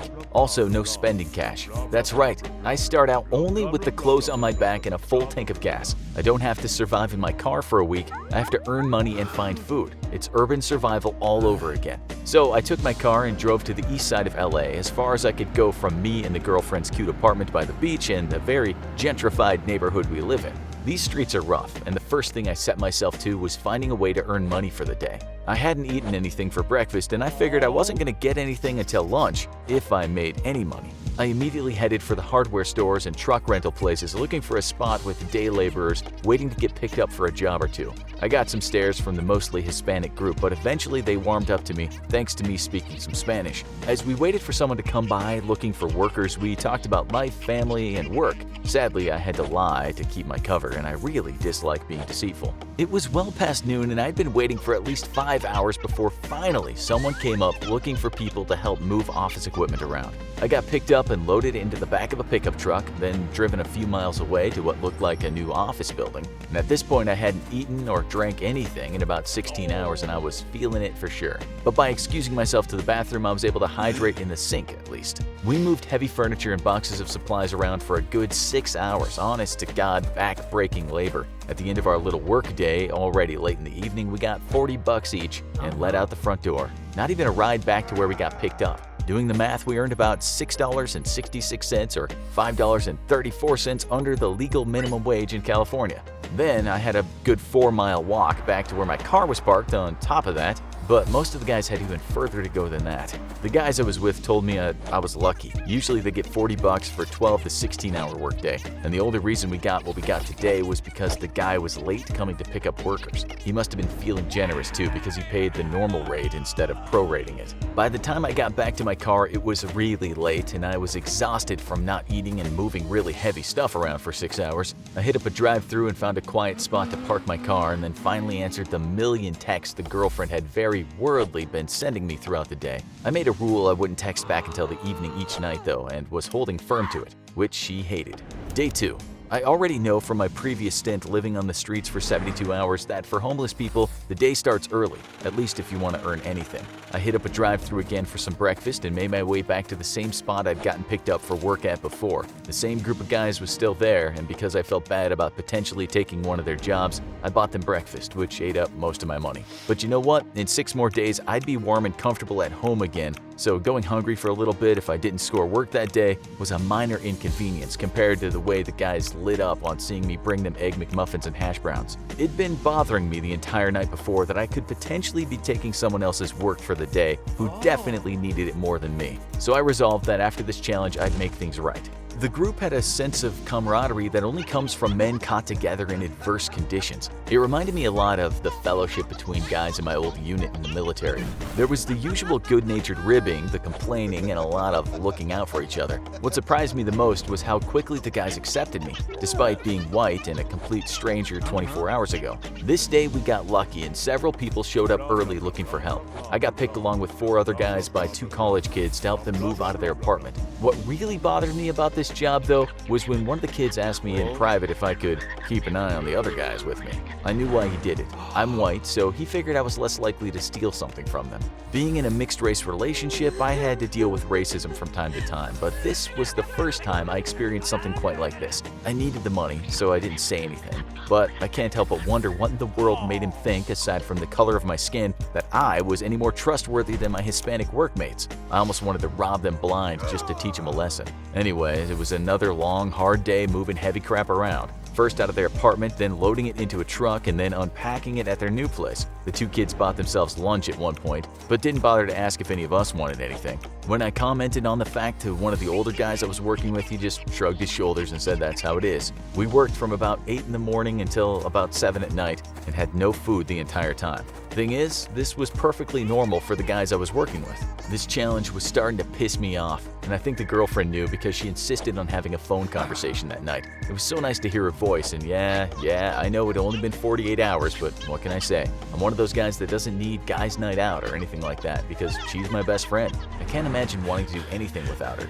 Day 3. On the night of day 2, I got woken up by cops who said that I couldn't park where I was at, which was outside some warehouse in an industrial area. As I would find out, one of the hardest parts of living out of your car is finding somewhere to park where people and police don't harass you or tell you to move your car. I get it, the cops are just doing their jobs, but city policy is clearly geared at keeping transients out of public sight. The college kids the day before paid us a whopping $50 for almost 12 hours of work, and as I was quickly finding out, what you make as a laborer is completely up to what people want to pay you. When you have no options, you just take what you can get. I went back to the guys again bright and early, bringing breakfast once more, though it basically ate up all the money I had, and talked to the older guy from the day before. He was sort of the leader in the group, I could tell, and I asked him about the pay and what he typically earns. He said on a good month he can make $1,000, but that's money that has to be split between himself, his wife, and his 3-year-old daughter.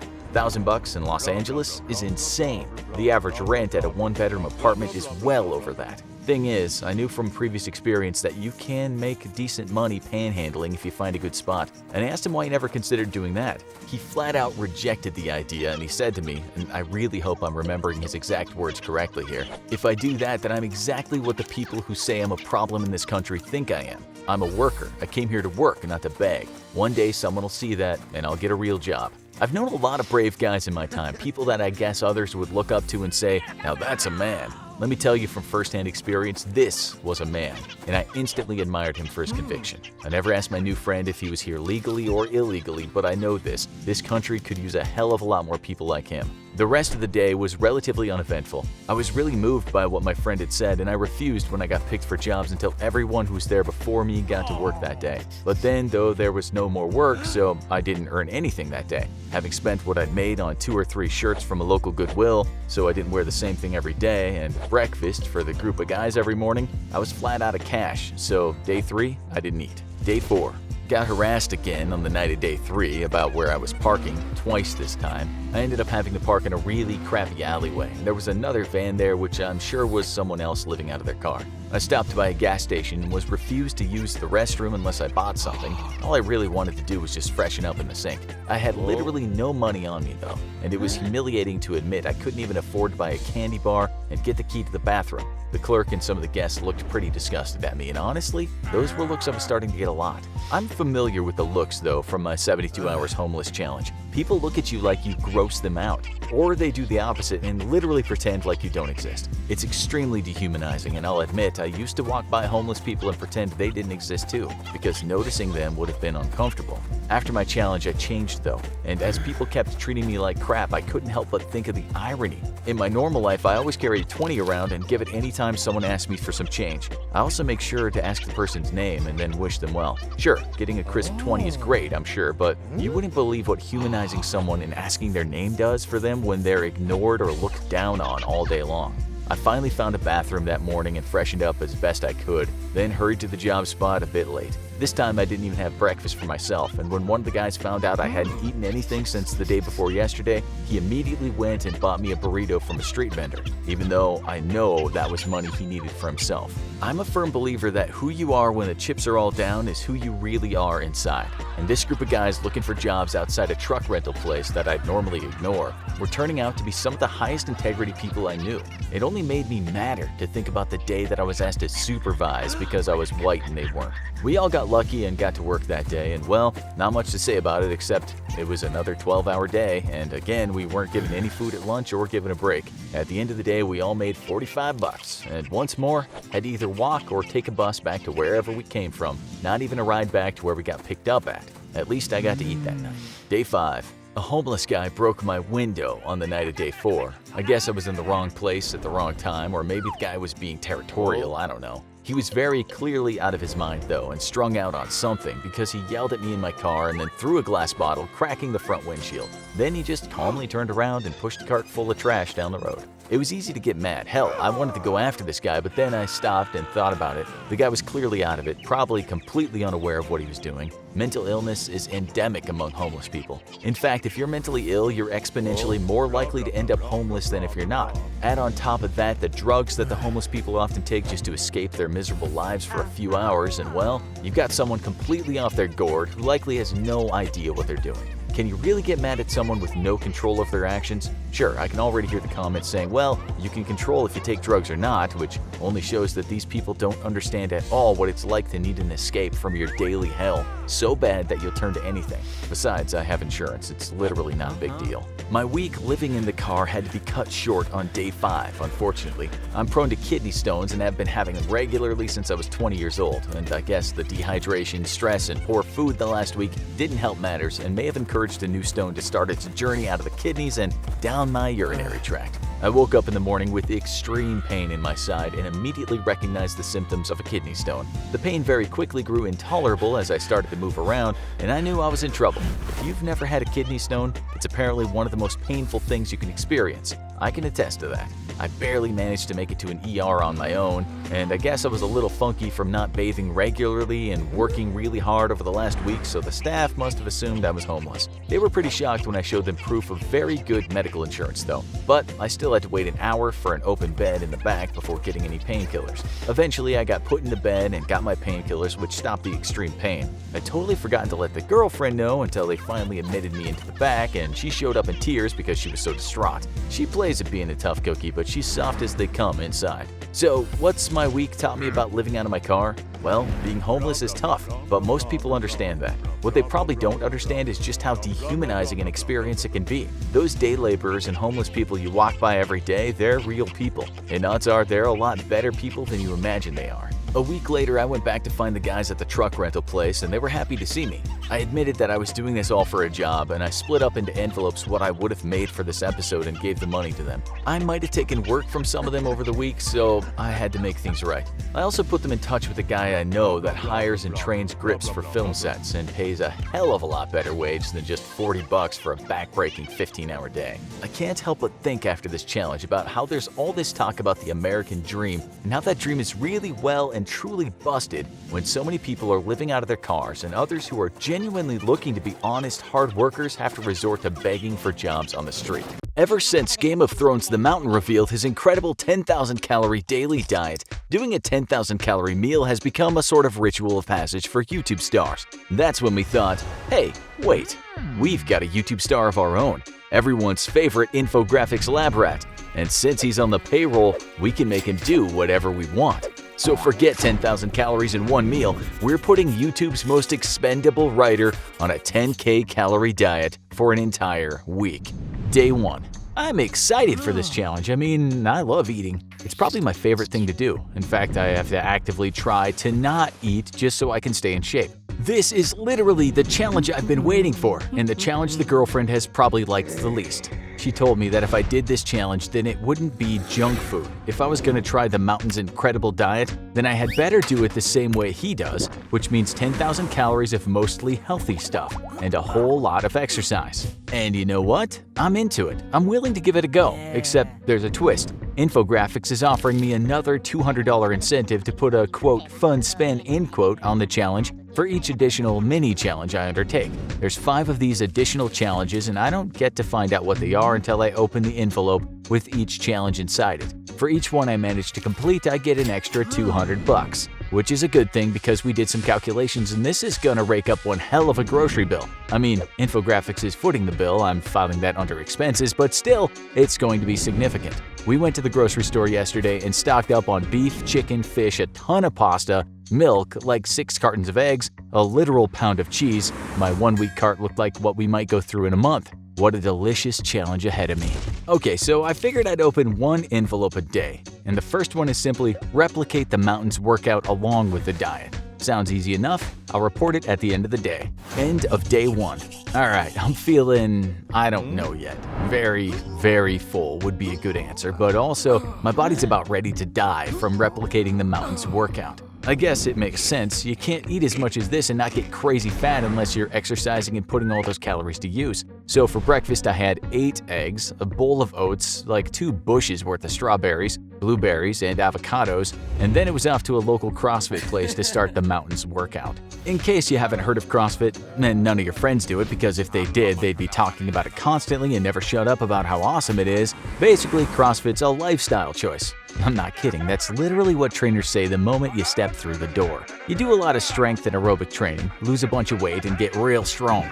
But you do it doing things like hitting tires with hammers or dragging tires around or flipping tires over and over again and again and again. Yeah, it's a lot of tire stuff. Though my personal favorite at this local CrossFit place, literally dragging a ship's anchor behind you as you sprint. I guess since we're so close to the beach, it's just keeping on theme. At least it's not a tire. Just kidding, they do that too. I mean, there's regular exercises too, like weight benches and free weights and stuff, but CrossFit, or at least CrossFit in LA, loves to improvise. So instead of a 50-pound weight, you throw around a giant industrial fire extinguisher. It's, well, I guess it's certainly more interesting than a normal workout when you're improvising everything you're lifting, dragging, or pushing. I should have probably taken notes, but I was so exhausted I would have completely forgotten to, but basically I feel I did every variation of every exercise known to man. And if this is how the Mountain trains, wow, no wonder he's a contender for World's Strongest Man.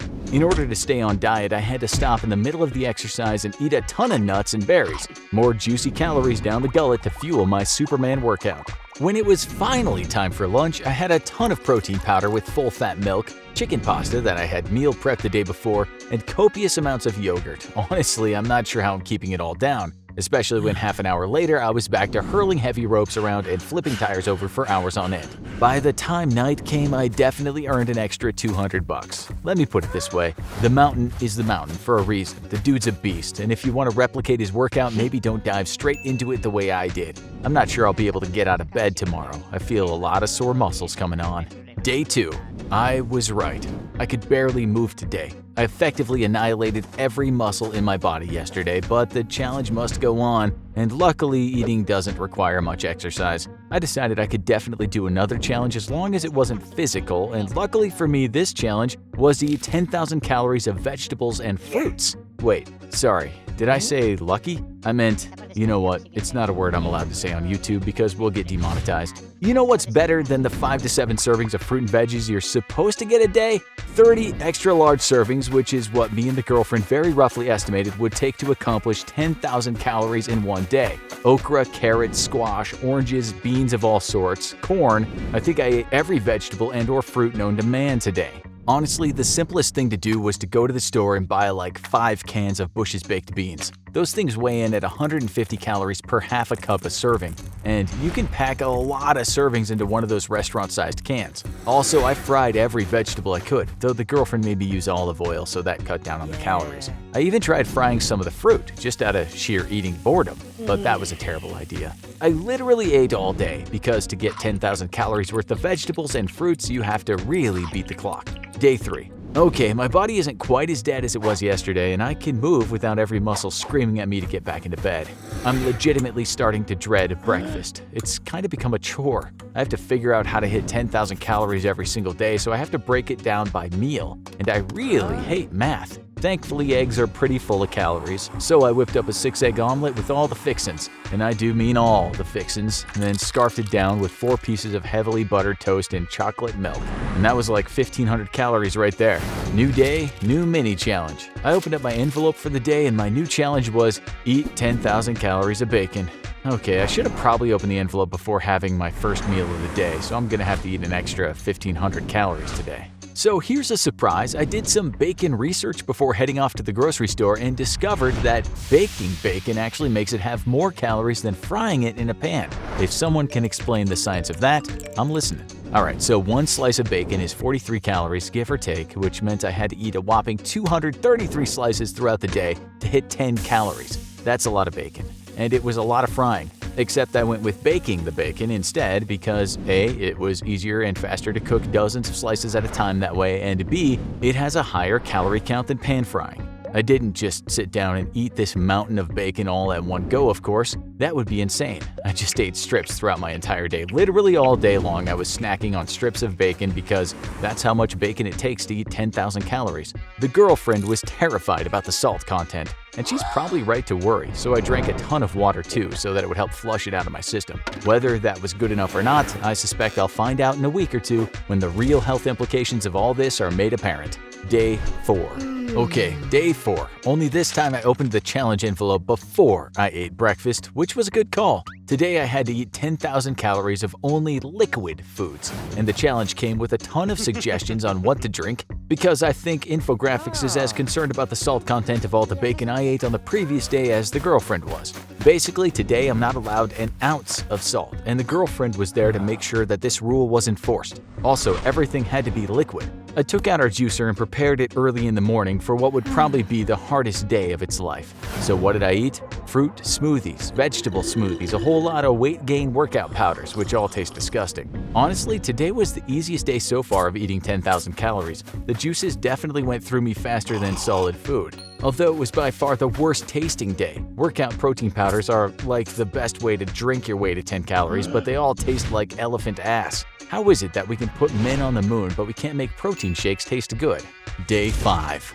Alright, Infographics definitely saved the best for last. But before I tell you about my 5th mini challenge, let me talk to you about your toilet. Your toilet is your friend.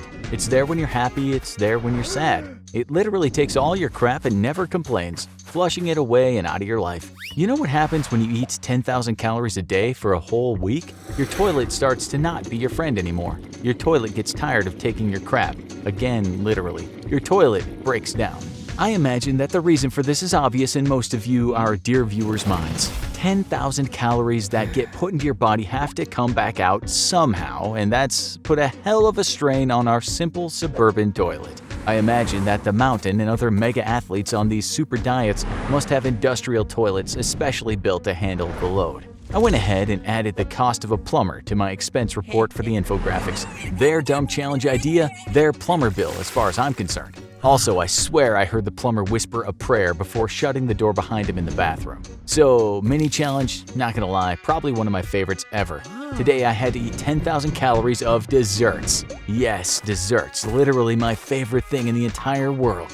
I was like a kid on Christmas morning, rushing to the grocery store to purchase any and every type of cake, cream puff, and muffin they had available. The girlfriend, of course, was not nearly so thrilled about all this, but this was my challenge and I was determined to complete it. I promised to buy her something nice with the extra $200. Or I would have, if I could have completed it. Listen, eating all the cake and sweets you can stuff in your mouth sounds easy until you realize just how much 10,000 calories really is. Also, the sugar content is insane. And by the time I had wolfed down a lemon meringue pie and a chocolate cheesecake and an entire sheet of cinnamon rolls, I was ready to have a diabetic coma. I managed to power my way through a coconut cream pie and another cheesecake before I had to call it quits. By our approximation, I hit 8,000 calories but simply couldn't stomach 2,000 more. Honestly, I think it's all that fat and sugar content, or maybe my body just can't handle extreme amounts of food anymore. Either way, I had to fight not to vomit everything I'd eaten over the course of the day up, and ultimately, I put up my white flag and declared defeat. I didn't quite make it, but I did finish 4 out of 5 mini challenges and got to experience the insanity of a super diet.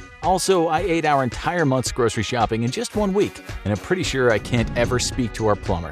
Now it's time to take it easy and work off the 4 pounds I gained in just this 1 week. The girlfriend is picking the menu for the rest of the month, and she promised plenty of fruits and veggies to fix all the damage this diet did on my body, and you know what? I'm okay with that. It's a scary time to be alive when it seems like there's a new virus outbreak every other month. We can't help but think, what if a virus got truly out of control? And what is life like for the unfortunate souls that get stuck in quarantine, forced to live their lives separated from their loved ones? Well, rather than try and reach out to any patients who have been quarantined like a true journalistic outfit, we decided instead it'd be funny. More enlightening if we tasked everyone's favorite infographics lab rat with living in quarantine for a full week.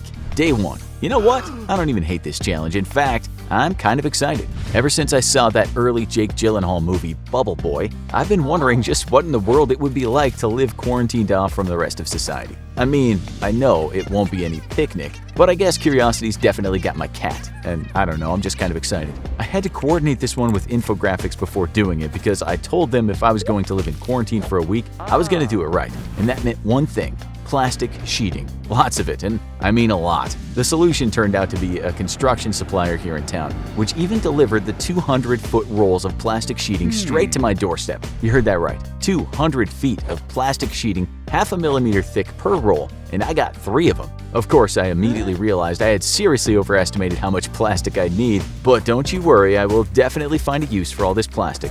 I solemnly vow not to dump it in the ocean where it'll murder the sea turtles. So I got to work as soon as the girlfriend left the house to go to a shoot she'd scheduled. I knew she'd be gone for at least 14 to 15 hours. Yeah, people in the entertainment industry work some absolutely brutal hours. Anyway, that gave me more than enough time to put my plan into motion. I have to live in quarantine, which means I can't come into contact with the outside world under any circumstances. Well, with a few reasonable exceptions. I don't much feel like living in a bubble or being stuck in one room, so I got creative. Our new apartment we just moved into is a cute little 1-bedroom place with a large living room, attached kitchen, and small dining room area. It's all kind of an open floor plan except for the bedroom, so there's very few walls. I kind of love how open it is, to be honest, and the location's great. It's literally like 2 blocks from the beach. Good thing the girlfriend makes like 10 times the money I do, or the only rent we could afford in this area would be for a shoebox. What I really like about the place for this challenge, though, is how easy it's going to be to convert into a relatively comfortable quarantine area.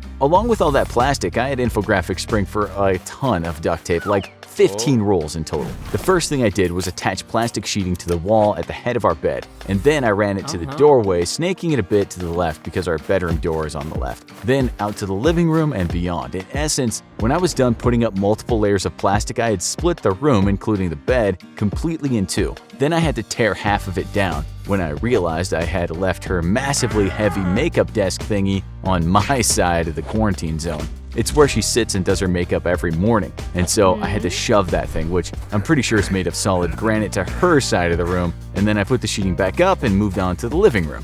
From the living room, I extended the sheeting toward the kitchen, but here I had a dilemma. I couldn't wall off the stove and the refrigerator or she wouldn't be able to fix herself any food for a week, and I probably shouldn't have plastic anywhere near the stove. So I aborted my plans to extend to the kitchen and just settled on splitting off half to the living room. I ran the plastic straight through the middle of the couch so I could have a place to sit comfortably, and then fastened it to the wall on the right side of the TV. All in all, I had a decent living area set up and wouldn't be stuck in one tiny room for the entire week, which should help with the stir craziness. Now I am officially sealed into one half of the apartment, and I guess I have nothing to do but wait the week out. See you guys at my midweek check-in. Day 3. Okay, so I didn't think some things through completely. But first, let's rewind to day 1 real quick. I hadn't told the girlfriend about the challenge. It's kind of become a little game for her to guess or figure out what my new challenges are, except, well, this one was pretty obvious the moment she opened the door. She came in and was immediately greeted by our dog, who had spent half the day whining on the other side of the plastic because he couldn't get to me anymore. Yeah, that kind of hurt a little. Anyway, after she greeted our dog, she looked up and, well, she didn't say anything. Her jaw just kind of slowly dropped as she took in our new, cute apartment, which was separated nearly in half with plastic sheeting. She didn't really say anything, just slowly made her way to the bedroom door, looked inside, saw the bed was also split in half with plastic, and just said, "Of course, I mean, it makes total sense." Then she sat down on her half of the couch and finally looked over at the bathroom and said, "You know, the bathroom's on my side of the plastic, right?" I told her, "Yeah, of course, that's why I got..." And she immediately cut me off with a very stern no. To make a long story short, well, this living in quarantine is in no way going to involve me using the bathroom indoors unless it's in our actual toilet. I mean, I bought plastic bags and kitty litter in a big bucket, but oh boy, she was not having it. She made it extremely clear there was only one way I'd be using the bathroom. So, Infographics is going to have to deal with me making an exception to my quarantine challenge that I get to leave my plastic world for a number 1 and a number 2. And if they have a problem with it, well, they can take it up with her, although I seriously don't recommend it. So yeah, the girlfriend wasn't too pleased with me or the show for turning her cute little brand new apartment into a quarantine zone, to say the least. But it turns out I kinda didn't think things through completely. The TV, for example. I left the remote outside the plastic because, of course, I wanted my dear sweet girlfriend to be able to unwind and watch TV, but that also means it's out of reach for me and I can't change the channel all day long. Now, luckily I managed to worm the PlayStation onto my side of the plastic, so I have that, but I left every single DVD and game on the outside, so unless I'm playing something on the hard drive already, forget about it. Also, in what is absolutely becoming a recurring theme, I forgot how to deal with food delivery. Obviously, I can't cook, so the girlfriend very graciously slides me things like sandwiches through a little slit I built in the plastic and hot meals whenever she's home. I guess that's kinda cheating a little bit, but hey, if you want the real deal, go ahead and hit up the infographics to spring for a full-time in-home Bubble Boy habitat situation. Except, of course, the girlfriend would probably murder everyone involved in that little shenanigan. Thing is, I'll occasionally need to order delivery. Like today, for instance, when I got hungry and the girlfriend was back on set for a billion hours, except I totally forgot about being able to go to the front door. So I got creative. I ordered my delivery and then called the drivers when they arrived and directed them to an open window on the quarantine side of the apartment. I guess opening a window is cheating too, but you know what else I realized I forgot? Cutting off all that airflow is a good way to damn near asphyxiate yourself in plastic, so an open window became a necessity. Anyway, the driver was pretty cool about it, but was definitely weirded out by the whole thing. Good to know I'm already setting a bad precedent with local delivery drivers in our new place. Day 7. I don't know why I was excited about this challenge in the first place, because let me tell you, living like a bubble boy absolutely sucks. The lack of proper ventilation meant that my side of the apartment got extremely hot and humid from all my breathing. And for the last 7 days, I've had to try to comfort my dog from afar because he was very upset that I was living on the other side of several sheets of plastic from him. I have to admit, I missed him really bad.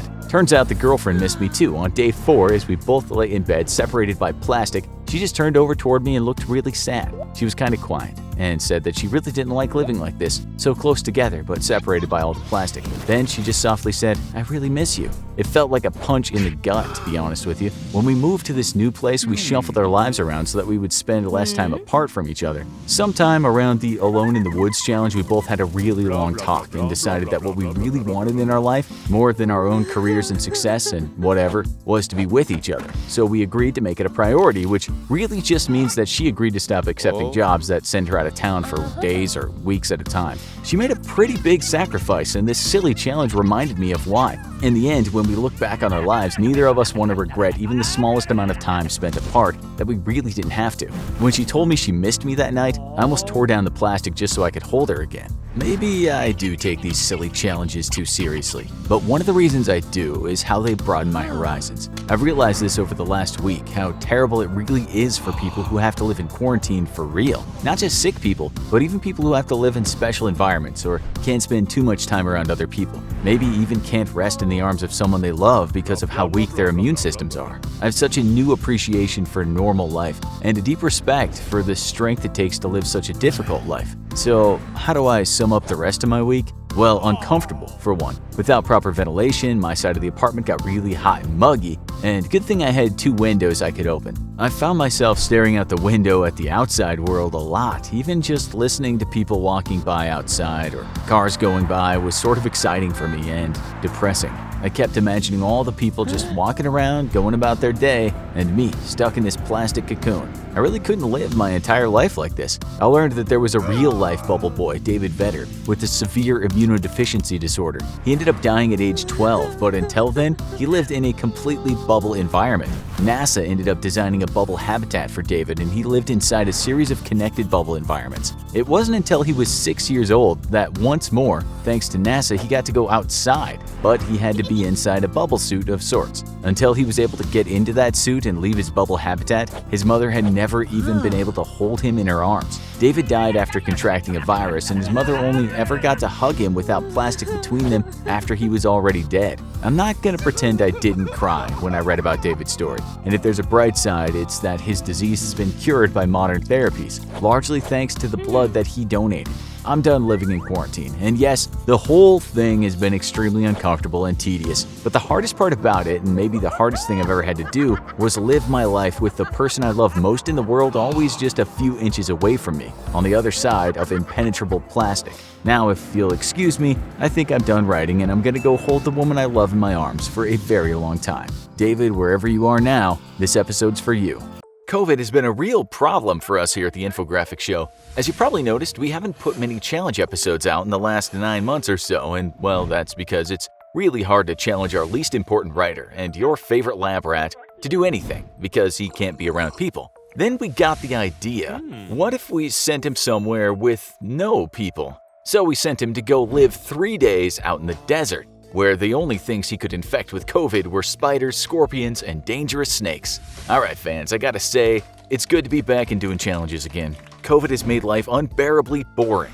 And let me tell you, nothing tests your love quite like forced quarantine together. Luckily, the girlfriend and I are each other's best friends, but when I got the challenge to go out into the desert for 3 days, well, let's just say she was less concerned with my safety than she's been in the past. So, Infographics sent me out to the desert for 3 days. And seeing as I'm writing this, I obviously survived. How did it go down? Well, in some ways, easier than expected. In others, much more difficult. The premise was simple. I got dropped off at a spot somewhere out in the Nevada desert just over the border from California.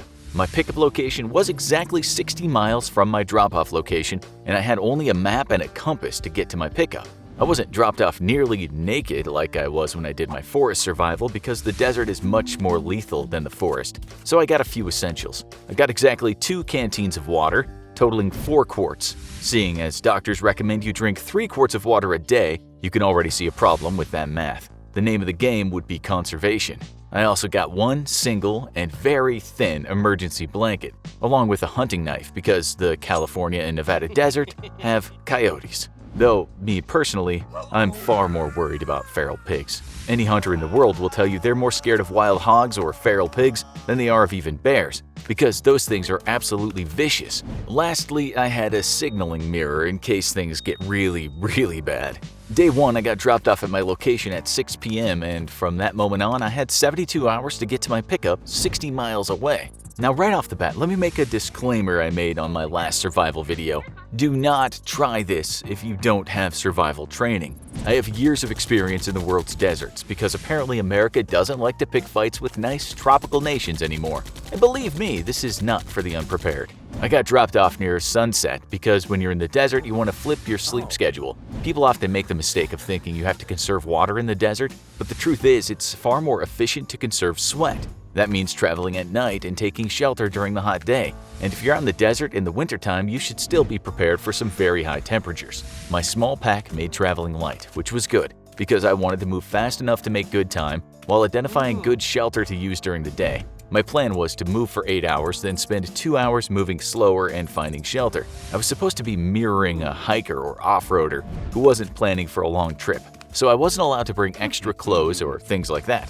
Instead, I wore jeans and a simple outdoors white long-sleeve shirt. When you think desert, you think heat. And rightly so, but at night it can get extremely cold, especially in Nevada, where the winter temperature can swing from as high as 90s to below freezing in 24 hours. The first night did not disappoint, and I started shivering pretty quickly, so I wrapped myself in the survival blanket. These blankets are very light and made out of reflective foil, but they're made to reflect the heat and hold it in, much like the way you'd wrap a potato in foil before throwing it in the oven. You might notice I wasn't given any food, and that was to reflect a real survival situation. But also, food is a low priority for you in desert survival. In fact, it might get you killed.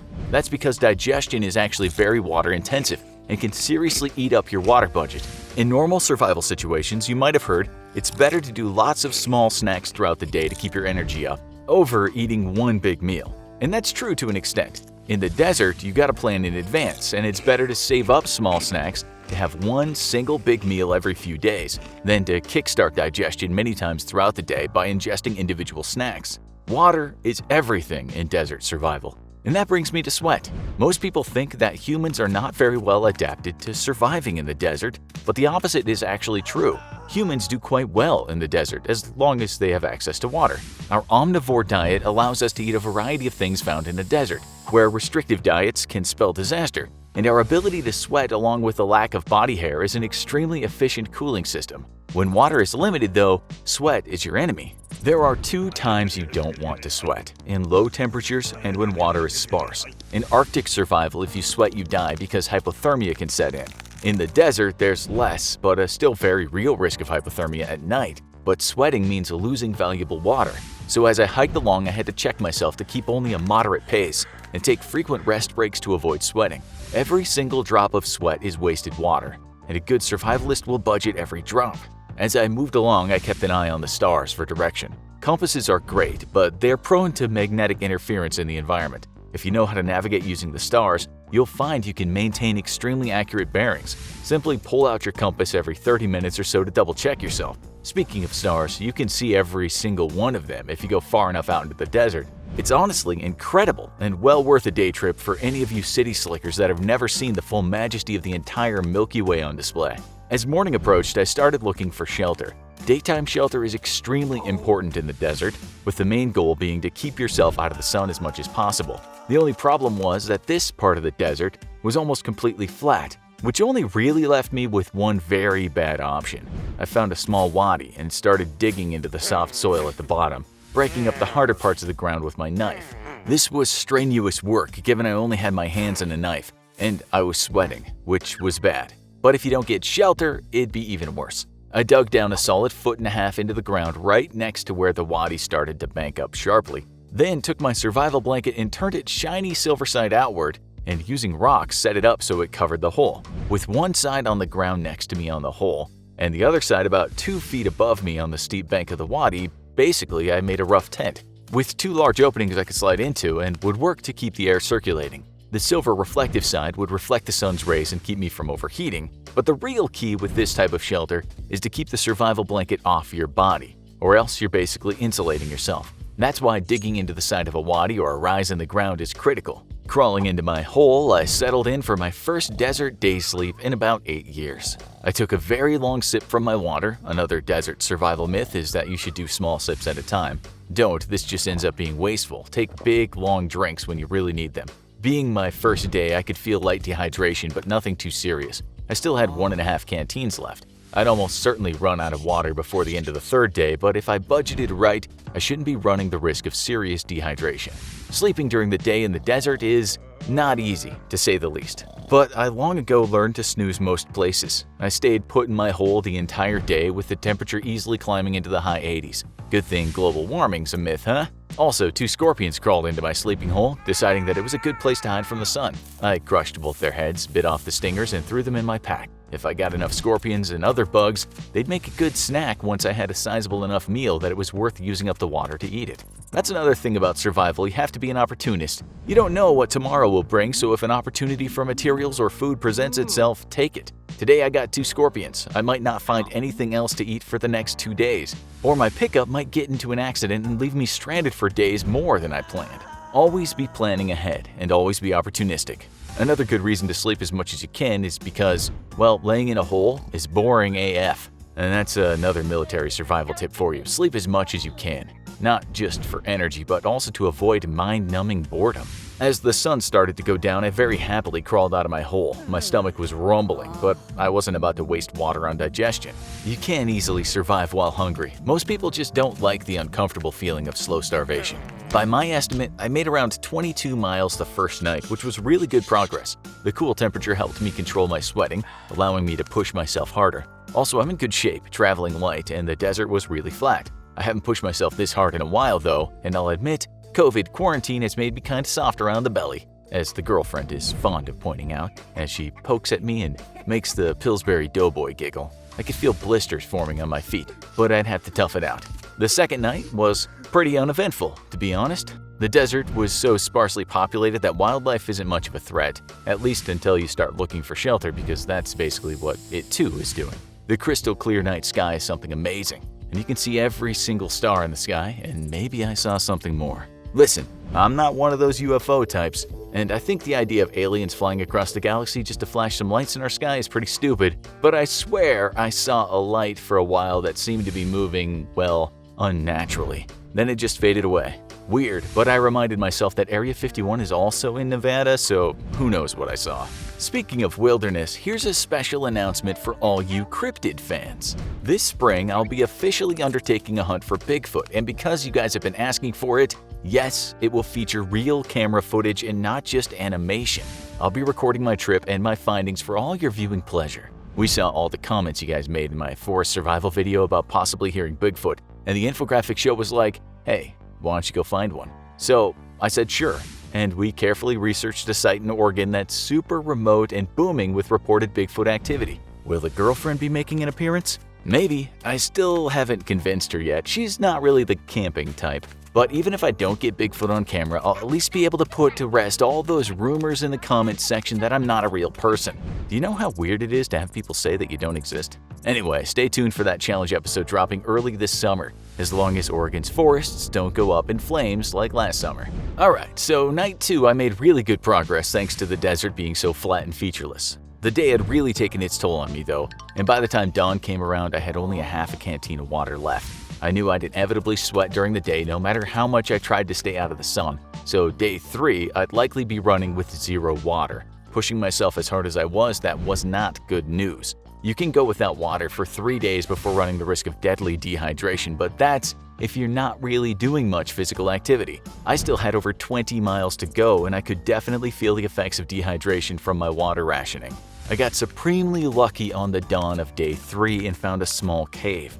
Well, it was more like a rocky outcropping with a huge slab of rock jutting out from the side of a large bluff. It was deep enough that I'd be able to stay out of the sun, but the entire time I was worried about the bluff coming down on top of me because your mind really loves to act irrationally.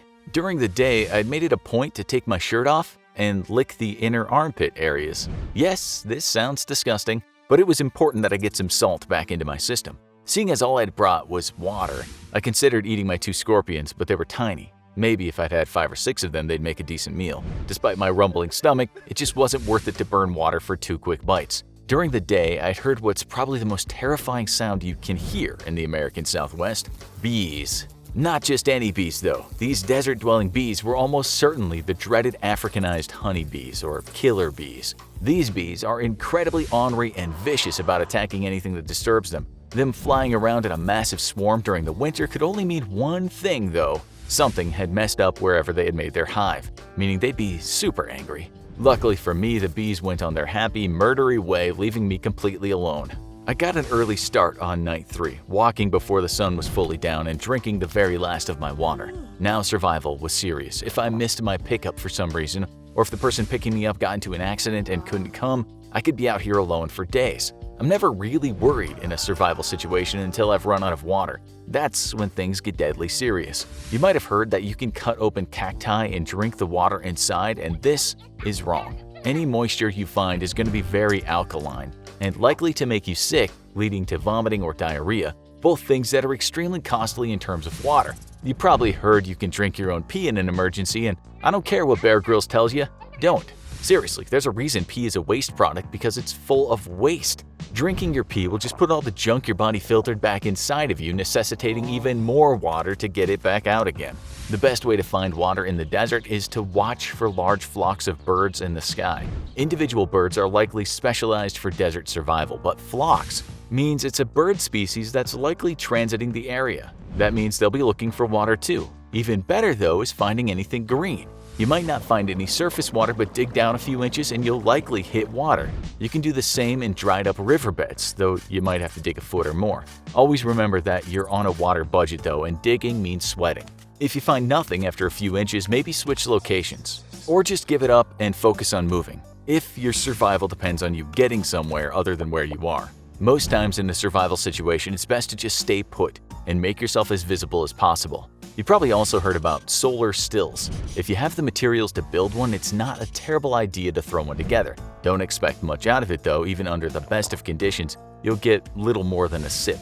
If you can catch large bugs, popping them open and sucking out their innards can get you a bit of fluids. Just try not to actually eat them. You don't want to kickstart digestion. If you are somehow lucky enough to nab a small animal, don't eat it. Instead, drink the blood. A lot of desert animals survive with no water and instead live on the blood from their prey. Sadly, my third night presented no opportunities for water, and to make matters worse, the blisters on my feet were now fully formed. Your feet are incredibly important in a survival situation for obvious reasons. You want to always keep them dry and should air them out every time you stop for a rest. Blisters can be dangerous because they can lead to infection, so just try to keep them dry and clean. I had no way of cleaning them though, so I just had to soldier on. I've been keeping track of my progress on a topographical map, which is really great for keeping your precise location as long as you know how to read those types of maps. However, in a desert with very few significant topographic features, it's a lot harder. I realized I was significantly off course by the time the sun was rising and my pickup was supposed to be meeting me at 8 in the morning. I'd ended up too far north by a few miles. I thought about double timing it to get to the pickup on time, but in a survival situation, you always have to be thinking tactically. If I got to the pickup and my ride wasn't there, I might have to survive out here another day or two on my own. I couldn't risk exerting myself and losing even more energy and water. I can't stress this enough. Always think ahead in these situations. I finally made it to my pickup just before noon, and the sun did not disappoint, roasting me from above. Even with only moderate winter temperatures, the desert provides no cover and the sun can be brutal. You might be inclined to take off clothing to cool off, but this is the opposite of what you should do. Instead, cover yourself with light colors in order to avoid making sweating worse and to keep from getting sunburn. There's a reason you always see Middle East desert tribes covering from head to toe and even 120-degree temperatures. My desert survival was a nice break from COVID quarantine, and I ended up losing 8 pounds over 3 days. So if you're looking for a quick weight loss technique, maybe try getting lost in the desert and hiking 60 miles in 3 days. Just joking, seriously, don't. I'm hopeful that COVID will ease up and we can get back to doing challenges, but I'm really looking forward to the spring and my Bigfoot hunt. Hopefully you guys are too. Coronavirus has really put a crimp in our plans to torture your favorite lab rat by making him do crazy, terrifying, uncomfortable, or disgusting things. All in the name of science, of course. But that's when we all got to thinking, if he can't go outside because of the virus, what if we put him in a place where there's no chance of catching the virus? Mostly because everyone there is already dead. And that's exactly what we did, as we challenged our least important staff writer to spend 24 hours locked in a real morgue. What we didn't count on was him accidentally stumbling on photographic proof of the supernatural. 0700 hours. This is the start of my official challenge, 24 hours locked in a morgue. Honestly, who's coming up with these ideas? Spend a day locked in with dead people. The infographic show is really run by a bunch of sadists. So I'm in a small auxiliary morgue in one of the communities outside of Los Angeles. How long it took infographics to find this place and get permission to do this is beyond me, but trust me, those guys and gals have been pretty motivated lately to get me back on the road and doing challenges. I guess everyone's had about enough of coronavirus. Speaking of the virus, sadly people still aren't taking it seriously and the death toll continues to mount. The place I'm at was an old morgue that went unused for a few decades until the more modern facilities became overwhelmed with coronavirus casualties. So this place is what you might call temporary storage, while the morticians get about disinfecting the body and prepping it for a funeral. And this place is too near capacity. It's the weekend though, and this is a pretty small community, so I was told I shouldn't be disturbed. Then the mortician's assistant said, "At least not by the living anyway," and sort of laughed in a way that hinted he was only half joking. I didn't find it funny at all. I tried to get the girlfriend to do this challenge with me, but she flat out refused to go anywhere near a dead body. Hard to blame her. I've seen death before, but sitting in a tiny building stuffed full of corpses is nobody's idea of a good time. Plus, the weather outside is really overcast, which kind of adds to the gloom of the place. There's a main office, a small waiting area of sorts, 2 private offices which are locked, and the storage examination room, which takes up most of the building. The room is extremely chilly, and the temperature is kept really low in order to help keep the bodies from rotting more than normal. The room is even colder than normal now because these bodies are having to be stored for longer than usual thanks to the overflow of COVID victims. I heard some cities are even using refrigerated trucks after running out of morgue space. So, okay, I have to stay in this building for 24 hours. Since the building is being used as overflow, nobody should be coming by to bother me, I was told. At least until I get let out tomorrow morning. The doors are locked, and the only way out now for me would be breaking a window, which you best believe I'm ready to do if a zombie situation starts kicking off. I've got some snacks, food to last me my stay, my laptop, and a sleeping bag. There's also a small TV the staff brought out from one of the offices for me. All in all, how hard could this be? 1,200 hours. Alright, it's been 5 hours stuck in this building and the weather outside turned from bad to worse. It was overcast at first and then just started raining, which is just perfect. Seriously, it rains so rarely out here in SoCal and it just so happens to start raining on the day I spend in a creepy morgue. I swear, sometimes I think the universe, and not just Infographics Show, is out to get me. I went into the storage examination room just out of sheer curiosity and immediately changed my mind. It's freezing in there right now and the smell of chemicals and death is overwhelming. It's hard to describe the smell of a corpse. Kinda like old leather with some sickly sweet aroma but a pungent aftertaste. My curiosity was immediately satisfied and I ducked back into the main office. 19 hours to go. 1,334 hours. Alright, I swear I'm hearing a slight clicking noise coming from somewhere in the building. I can only hear it sporadically, and I'm sure it's something totally normal, but given my circumstances, it's definitely making me a bit spooked. 1,500 hours. First 8 hours down, and I'm really looking forward to this ending. I can't explain how unsettling it is to be stuck in a building full of dead bodies literally just a few feet away from you. I tried eating lunch, but I just didn't have the appetite for it. The rain is coming sporadically, but the clouds are still heavy outside. I was really hoping for some sunshine, but this whole day has a very horror movie vibe to it that I'm not digging. Also, I kept hearing that clicking sound. It's rapid fire and it comes in short bursts. Sounds maybe like high heels on ceramic or something like that, but there's no ceramic floors here. The office area is carpeted and the actual exam room is cement. So I tried clicking on the floor with a pen, but it totally makes a different sound. I'm sure it's a rodent or something. There's bound to be mice or rats in a building that stores human bodies, right? At least I hope so. 1,704 hours. Clicking noise again, this time much more obvious. It used to be that I'd only really hear it when the audio on the TV died down, but now I can sometimes hear it even over the TV. I did a sweep of the building, which included going into that creepy exam room, but found nothing. 1,900 hours. It's been 12 hours now. I've managed to eat some, but it's incredible how little appetite you have when you're a few feet away from a bunch of corpses. I've heard that corpses can burp or moan or even move as gases escape the body, but these bodies have been here for too long for any of that. Something I am incredibly grateful for. Listen, put me face to face with something alive any day, but don't mess around with the dead. Me and Infographics Show are still negotiating me doing a ghost hunting challenge episode for you guys. I'm super not keen on anything dead, it just really squeaks me out. I haven't gone in to look at any of the dead bodies. I know all of you are probably wondering when I'd get around to that. You think it's the first thing you'd do if you were in my shoes, right? Well, I did too, until I was actually physically there. Now, the last thing I want is to see what's inside those storage cabinets or whatever they call them. I just kind of want to pretend those corpses don't even exist. But, well, I think my brain has a kind of defect, because it has a weird macabre sort of curiosity, and once I get that itch, I just can't stop thinking about it until I scratch it. I've been explicitly told not to do this by the staff, but the staff aren't here, and there's no cameras, so I braved the freezing cold and found an empty cabinet. Listen, I knew it was a bad idea. I mean, how horror movie cliche could things get? But like I said, when I got that curious itch, I gotta satisfy it.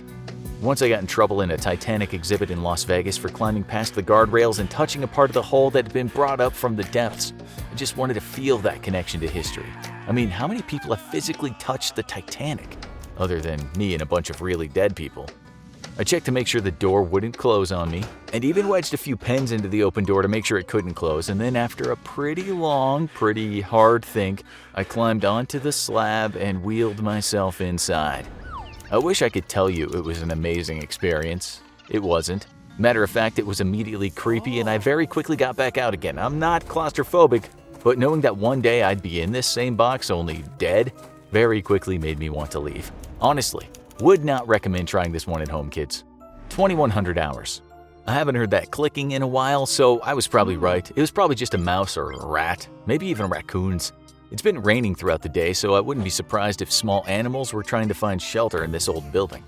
It's well past dark outside, and it's sort of starting to dawn on me I have to go to sleep here soon. Sure, being up and watching TV during the daytime in a morgue is one thing, but when it gets dark and you realize you're gonna have to spend the night there, well, that's another thing entirely. I tried to eat, but once more the presence of all these bodies makes it impossible to have an appetite, and the food tastes like ash.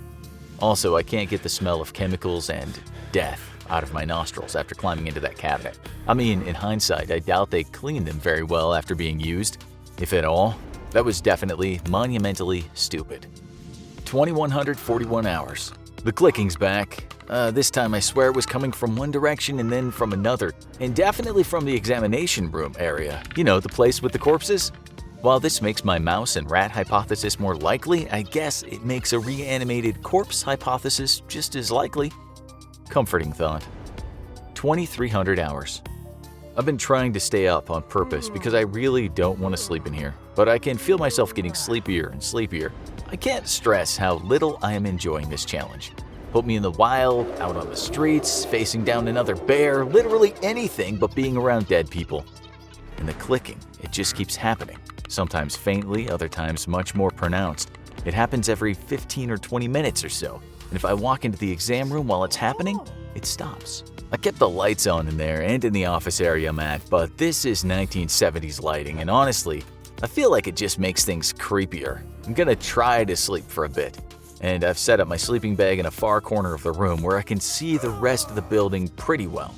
Hopefully this is not my final entry from the land of the living.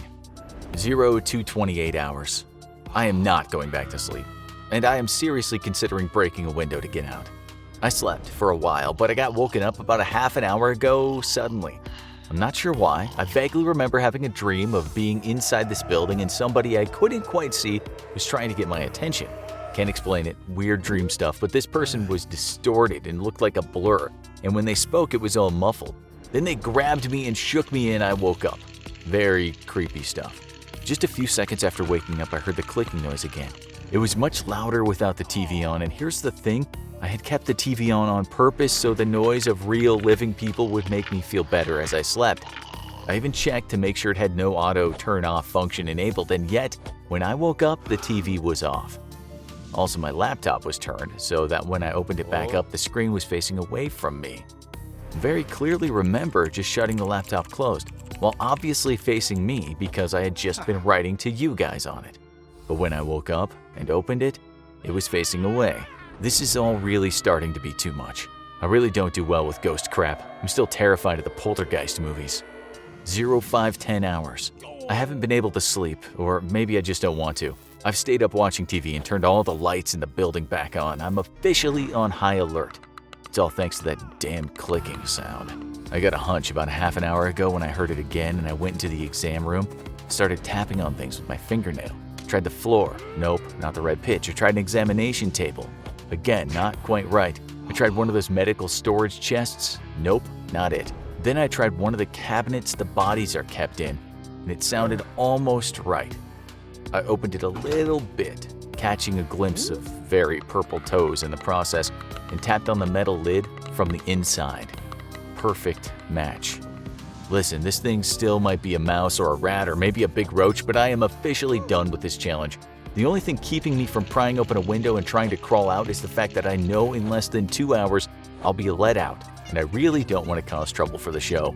But I am beyond done with this challenge. This is my final entry, and I'm spending most of my time here with my back to the wall and TV lined up so I can keep an eye on the exam room doors and all those corpses on the other side. Post-challenge update. So a few days after this very stupid challenge, I was talking to a friend about everything that went on in that morgue, and he was very curious about the laptop being turned around. He suggested I check the laptop's camera roll, because apparently spirits sometimes can activate digital cameras and make themselves known that way. The laptop I was using is pretty old because I never take my nice laptop out in the field with me on these challenges. I never used the camera on that thing, and the last time I did must have been a few years ago. But, well, I did find pictures. Just like my friend said I might, and they don't make me feel any better about my experience. So, okay, here's picture 1. Sorry about the bad quality. Like I said, it's an old laptop and low light didn't help matters. You can clearly see the glow of the TV, which must have still been on at that point. Now here's picture 2. TV is still on, but did you catch that? Here, look at picture 1 and picture 2 back to back. See how the perspective of the photo very clearly shifts? Something obviously moved the laptop in between photos. Now, for the reason I will never do a ghost hunt challenge video for the infographic show ever in my life. Picture number 3. You can see how the image is fuzzy, like the camera doesn't quite know what to focus on. Or maybe because those big boots appeared suddenly as the photo was being taken. You can even tell the laptop moved pretty dramatically right before the photo was taken. Listen. I can tell you that I wasn't wearing boots that night, and there was only me in that morgue for the entire stay. But I understand if you don't believe me. As for me, I'm officially done with anything related to dead people or ghosts for infographics. They do not pay me enough for this. Just how hard is the 9-to-5 working life when you're stuck at what should be an entry-level job? To find out, we sent your favorite lab rat out into the field to work at a fast food joint for a week. Alright, info fans, are you ready for the Millennial Challenge? I have to work at a fast food restaurant for a week, just like many millennials who were seriously lied to about just how many opportunities are really out there, even for people with college degrees. Now, fast food is nothing new to me. In fact, it was my very first job, which I got fired from. Then it was my very second job because my parents believed in me working literally the day I turned 16. One of their birthday gifts to me was a job application.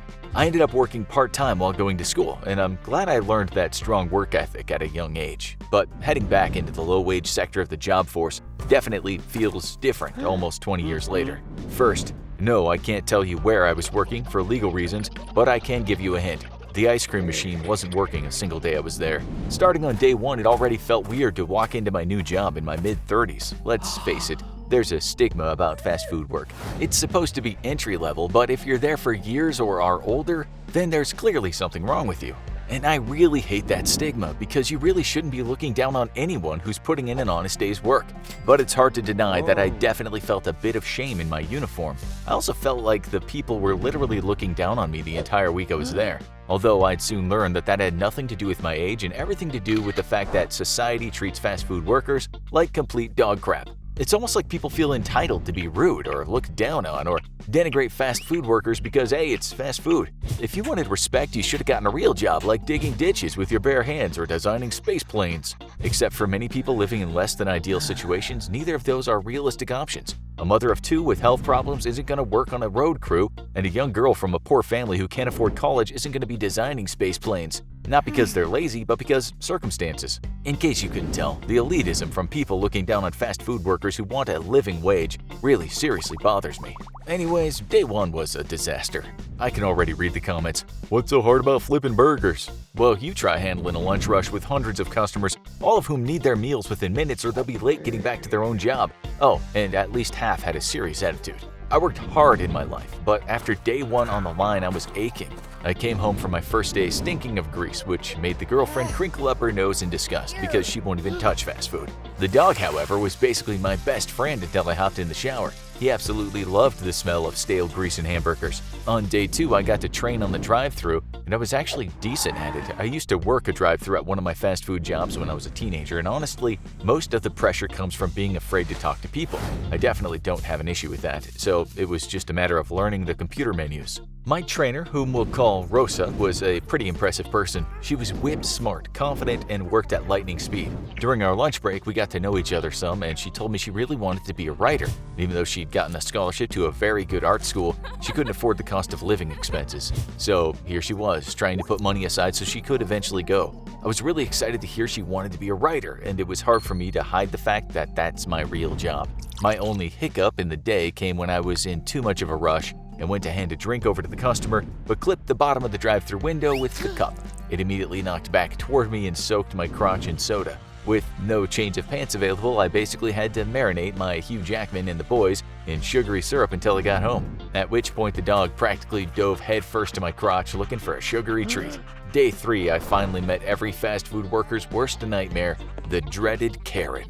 It was late in my shift, close to 2 or 3 p.m. when I spotted it. A flash of blonde hair in that short middle-aged woman cut. To me and the rest of the crew's horror, though, it wasn't just one Karen, it was multiples. Now, in case you don't know, Homo Karenus is often encountered alone in public spaces such as community center parking lots, dog parks, and the wine aisle of your local high-end grocery store. These encounters are often brief, but potentially violent, and park rangers recommend that you avoid eye contact or making any sudden aggressive movements. If you encounter a Karen in its natural habitat, your best bet is to simply turn around and walk away, as any amount of engagement will trigger the Karen's natural predatory response and can lead to police being called and you being recorded while she shouts, "Yeah, I got you on camera," and occasionally spitting. Despite unnecessarily overly aggressive individuals, Karens are typically incredibly and paradoxically oversensitive themselves. This is why Karens regularly congregate in groups, which are called murders, just like crows. Karens typically can't stand each other's Karen bullshit long enough to maintain social cohesion, and thus limit their cooperation to small 1 or 2 hour units of time. The one exception is when a murder of Karens has a shared target. Then they show incredible levels of social cooperation and cohesion. So imagine my dread when a murder of Karens entered the restaurant and headed straight for the counter. I knew I'd better get this order perfectly. The only situation possibly more dangerous than this that I'd ever been on in a challenge was when I was surviving in the wild and a bear came up on my camp. Honestly, I'd rather dealt with that bear. Rosa knew this was too much for me to handle being so new. The rookie was out of his depth, so the seasoned veteran came along to help make sure the restaurant survived this murder of Karens intact. One wrong move and every manager would be called along with the police, fire, medical, district court judges, the mayor, Batman, and the UN Security Council. Ordering already was a bit rough. I was on the register and even with Rosa's help was having trouble figuring out all the buttons. This annoyed the Karens, who I guess couldn't possibly fathom that a human being doesn't fall out of its mother's womb knowing the full intricacies of a computerized food ordering menu system with dozens of items and variations of said items listed. I took a deep breath and reminded myself that I'd chased off a wild bear before. This was no different. There was even a handy mop nearby I could use to fend off the Karen should the need arise. In these survival situations, you always have to be prepared. Luckily, the Karens left the counter to wait for their order at the table nearby, and for the next few minutes, everything was fine. Then, it began. It started with the guy who ordered right after the Karens getting his food first. As soon as I handed the food to the guy and before I could even tell him to have a nice day, I heard it. The hunting cry of a wild Karen. Excuse me? I turned to the table and immediately made a rookie mistake by looking the Karen in the eye. This one was already standing up, and I could tell from the fact that the others were sitting that this one was the alpha Karen. Murders of Karens are vicious groups, and only the absolute bitchiest, most discontent Karen has the savage ferocity needed to claim alpha status. Alpha Karen was quick to speak up. We ordered before him and still haven't gotten our food. Now, this guy had ordered a single burger and fries versus the 5 different meals their group had ordered. The girlfriend often tells me I'm not always very tactful in tricky social situations, and it's been many years since I've worked customer service. So the only response I could think of to this ridiculous complaint was, yep, I acknowledged that this event had in fact just happened. He got his food first, and I think it's pretty obvious why. But this was a mistake of the gravest magnitude. I had just chummed the waters, and the Karen smelled blood. If we ordered first, we should get our food first. That's just common sense. You don't serve the last person in a line first. I will forever be grateful for dear sweet Rosa jumping in. She proved to be an adept Karen wrangler. Then she immediately apologized and tried to explain that one single order was easier and quicker to prepare than a large one, and that they didn't want to send out their big order in pieces so that some people were eating while others were still waiting. Incredibly, no manager was called. But I think it's because, thankfully, within 90 seconds of the confrontation starting, their food was ready. I think the guys in the kitchen realized that every manager in a 5-block radius was about to be called and went into overdrive. To this day, I'm grateful to them. What really bothered me about this was Rosa apologizing to the Karens. She had literally nothing to apologize for. It was the Karens who were in the wrong and acting like terrible human beings. But I get it, it's customer service. Like Rosa later told me, it's just not worth it. Better to get them out the door quickly than have to deal with them. Honestly, her philosophy on dealing with difficult people is pretty great. My last 2 days were uneventful, just kind of monotonous. The location was really busy, so we were constantly getting orders, and it's tough being on your feet all day trying to please people who can be incredibly difficult. Then there's the silent disapproval from some people because of the job you work, especially if something goes wrong with their order. How dare you get their order wrong? You're just a lowly burger flipper, barely even human. But surely this job isn't too difficult for you? That kind of crap can really weigh on you, especially for some of the guys and girls I met who really had no other choice but to work here. I did get busted though, on my 5th day by Rosa. She figured out exactly who I was. On my last shift, the girlfriend thought it'd be cute to come by and see me work, so she stopped by close to the end of the shift. I noticed Rosa was kind of watching us intently after I introduced her, and I think the girlfriend gave it away when she mentioned something about this not being such an easy challenge. It was an innocent slip of the tongue, and she realized it immediately and went deathly quiet. When we got back to work, Rosa kept looking at me funny, and then over at the girlfriend who was waiting for me to get off. Then, when I clocked out, she finally confronted me. "You're the challenge guy, aren't you?" Typically, I have a great poker face, but this was so unexpected I literally began to stammer. I tried denying it. But like I said before, Rosa's pretty whip smart. To my surprise, she was a fan of the show, and I guess she'd seen enough challenge episodes to figure it out. I made her swear to not tell anyone, and she just kept kind of repeating, "I can't believe you're real," which is a really weird thing for someone to say about you directly to your face. A few days later, I contacted Rosa again. I had an even better idea for making sure she stayed quiet. During the week, she'd sent me some of the stuff she'd written, under the guise of me offering some of my worldly wisdom. In reality, I was scoping her out. I knew she was really smart, but I wanted to know if she could write, because we recently had a writer's position open up. I talked to the producers, and we offered her a job, something to supplement her normal work and get some experience. She gladly accepted. But nobody is happier than me because much like the mafia, the best way to keep someone quiet is to bring them into the family. So what did I learn from my week at a fast food joint? Honestly, I already knew the work was harder than most people make out. But it was interesting to relive some of that inner shame you feel putting on a fast food uniform. Frustrating too, because like I said, nobody should feel ashamed for putting in an honest day's work, no matter where that is. And for everyone who loves to share memes like this to point out how ridiculous it is that burger flippers want to get paid the same as other jobs, maybe you're missing the point. Maybe what you should be mad about isn't burger flippers asking for a realistic living wage, and instead be mad that the industry has exploited you so that you're working much more technical or difficult job for such a low wage. Now go watch Living Out of My Car for a Week challenge, or click this other video instead.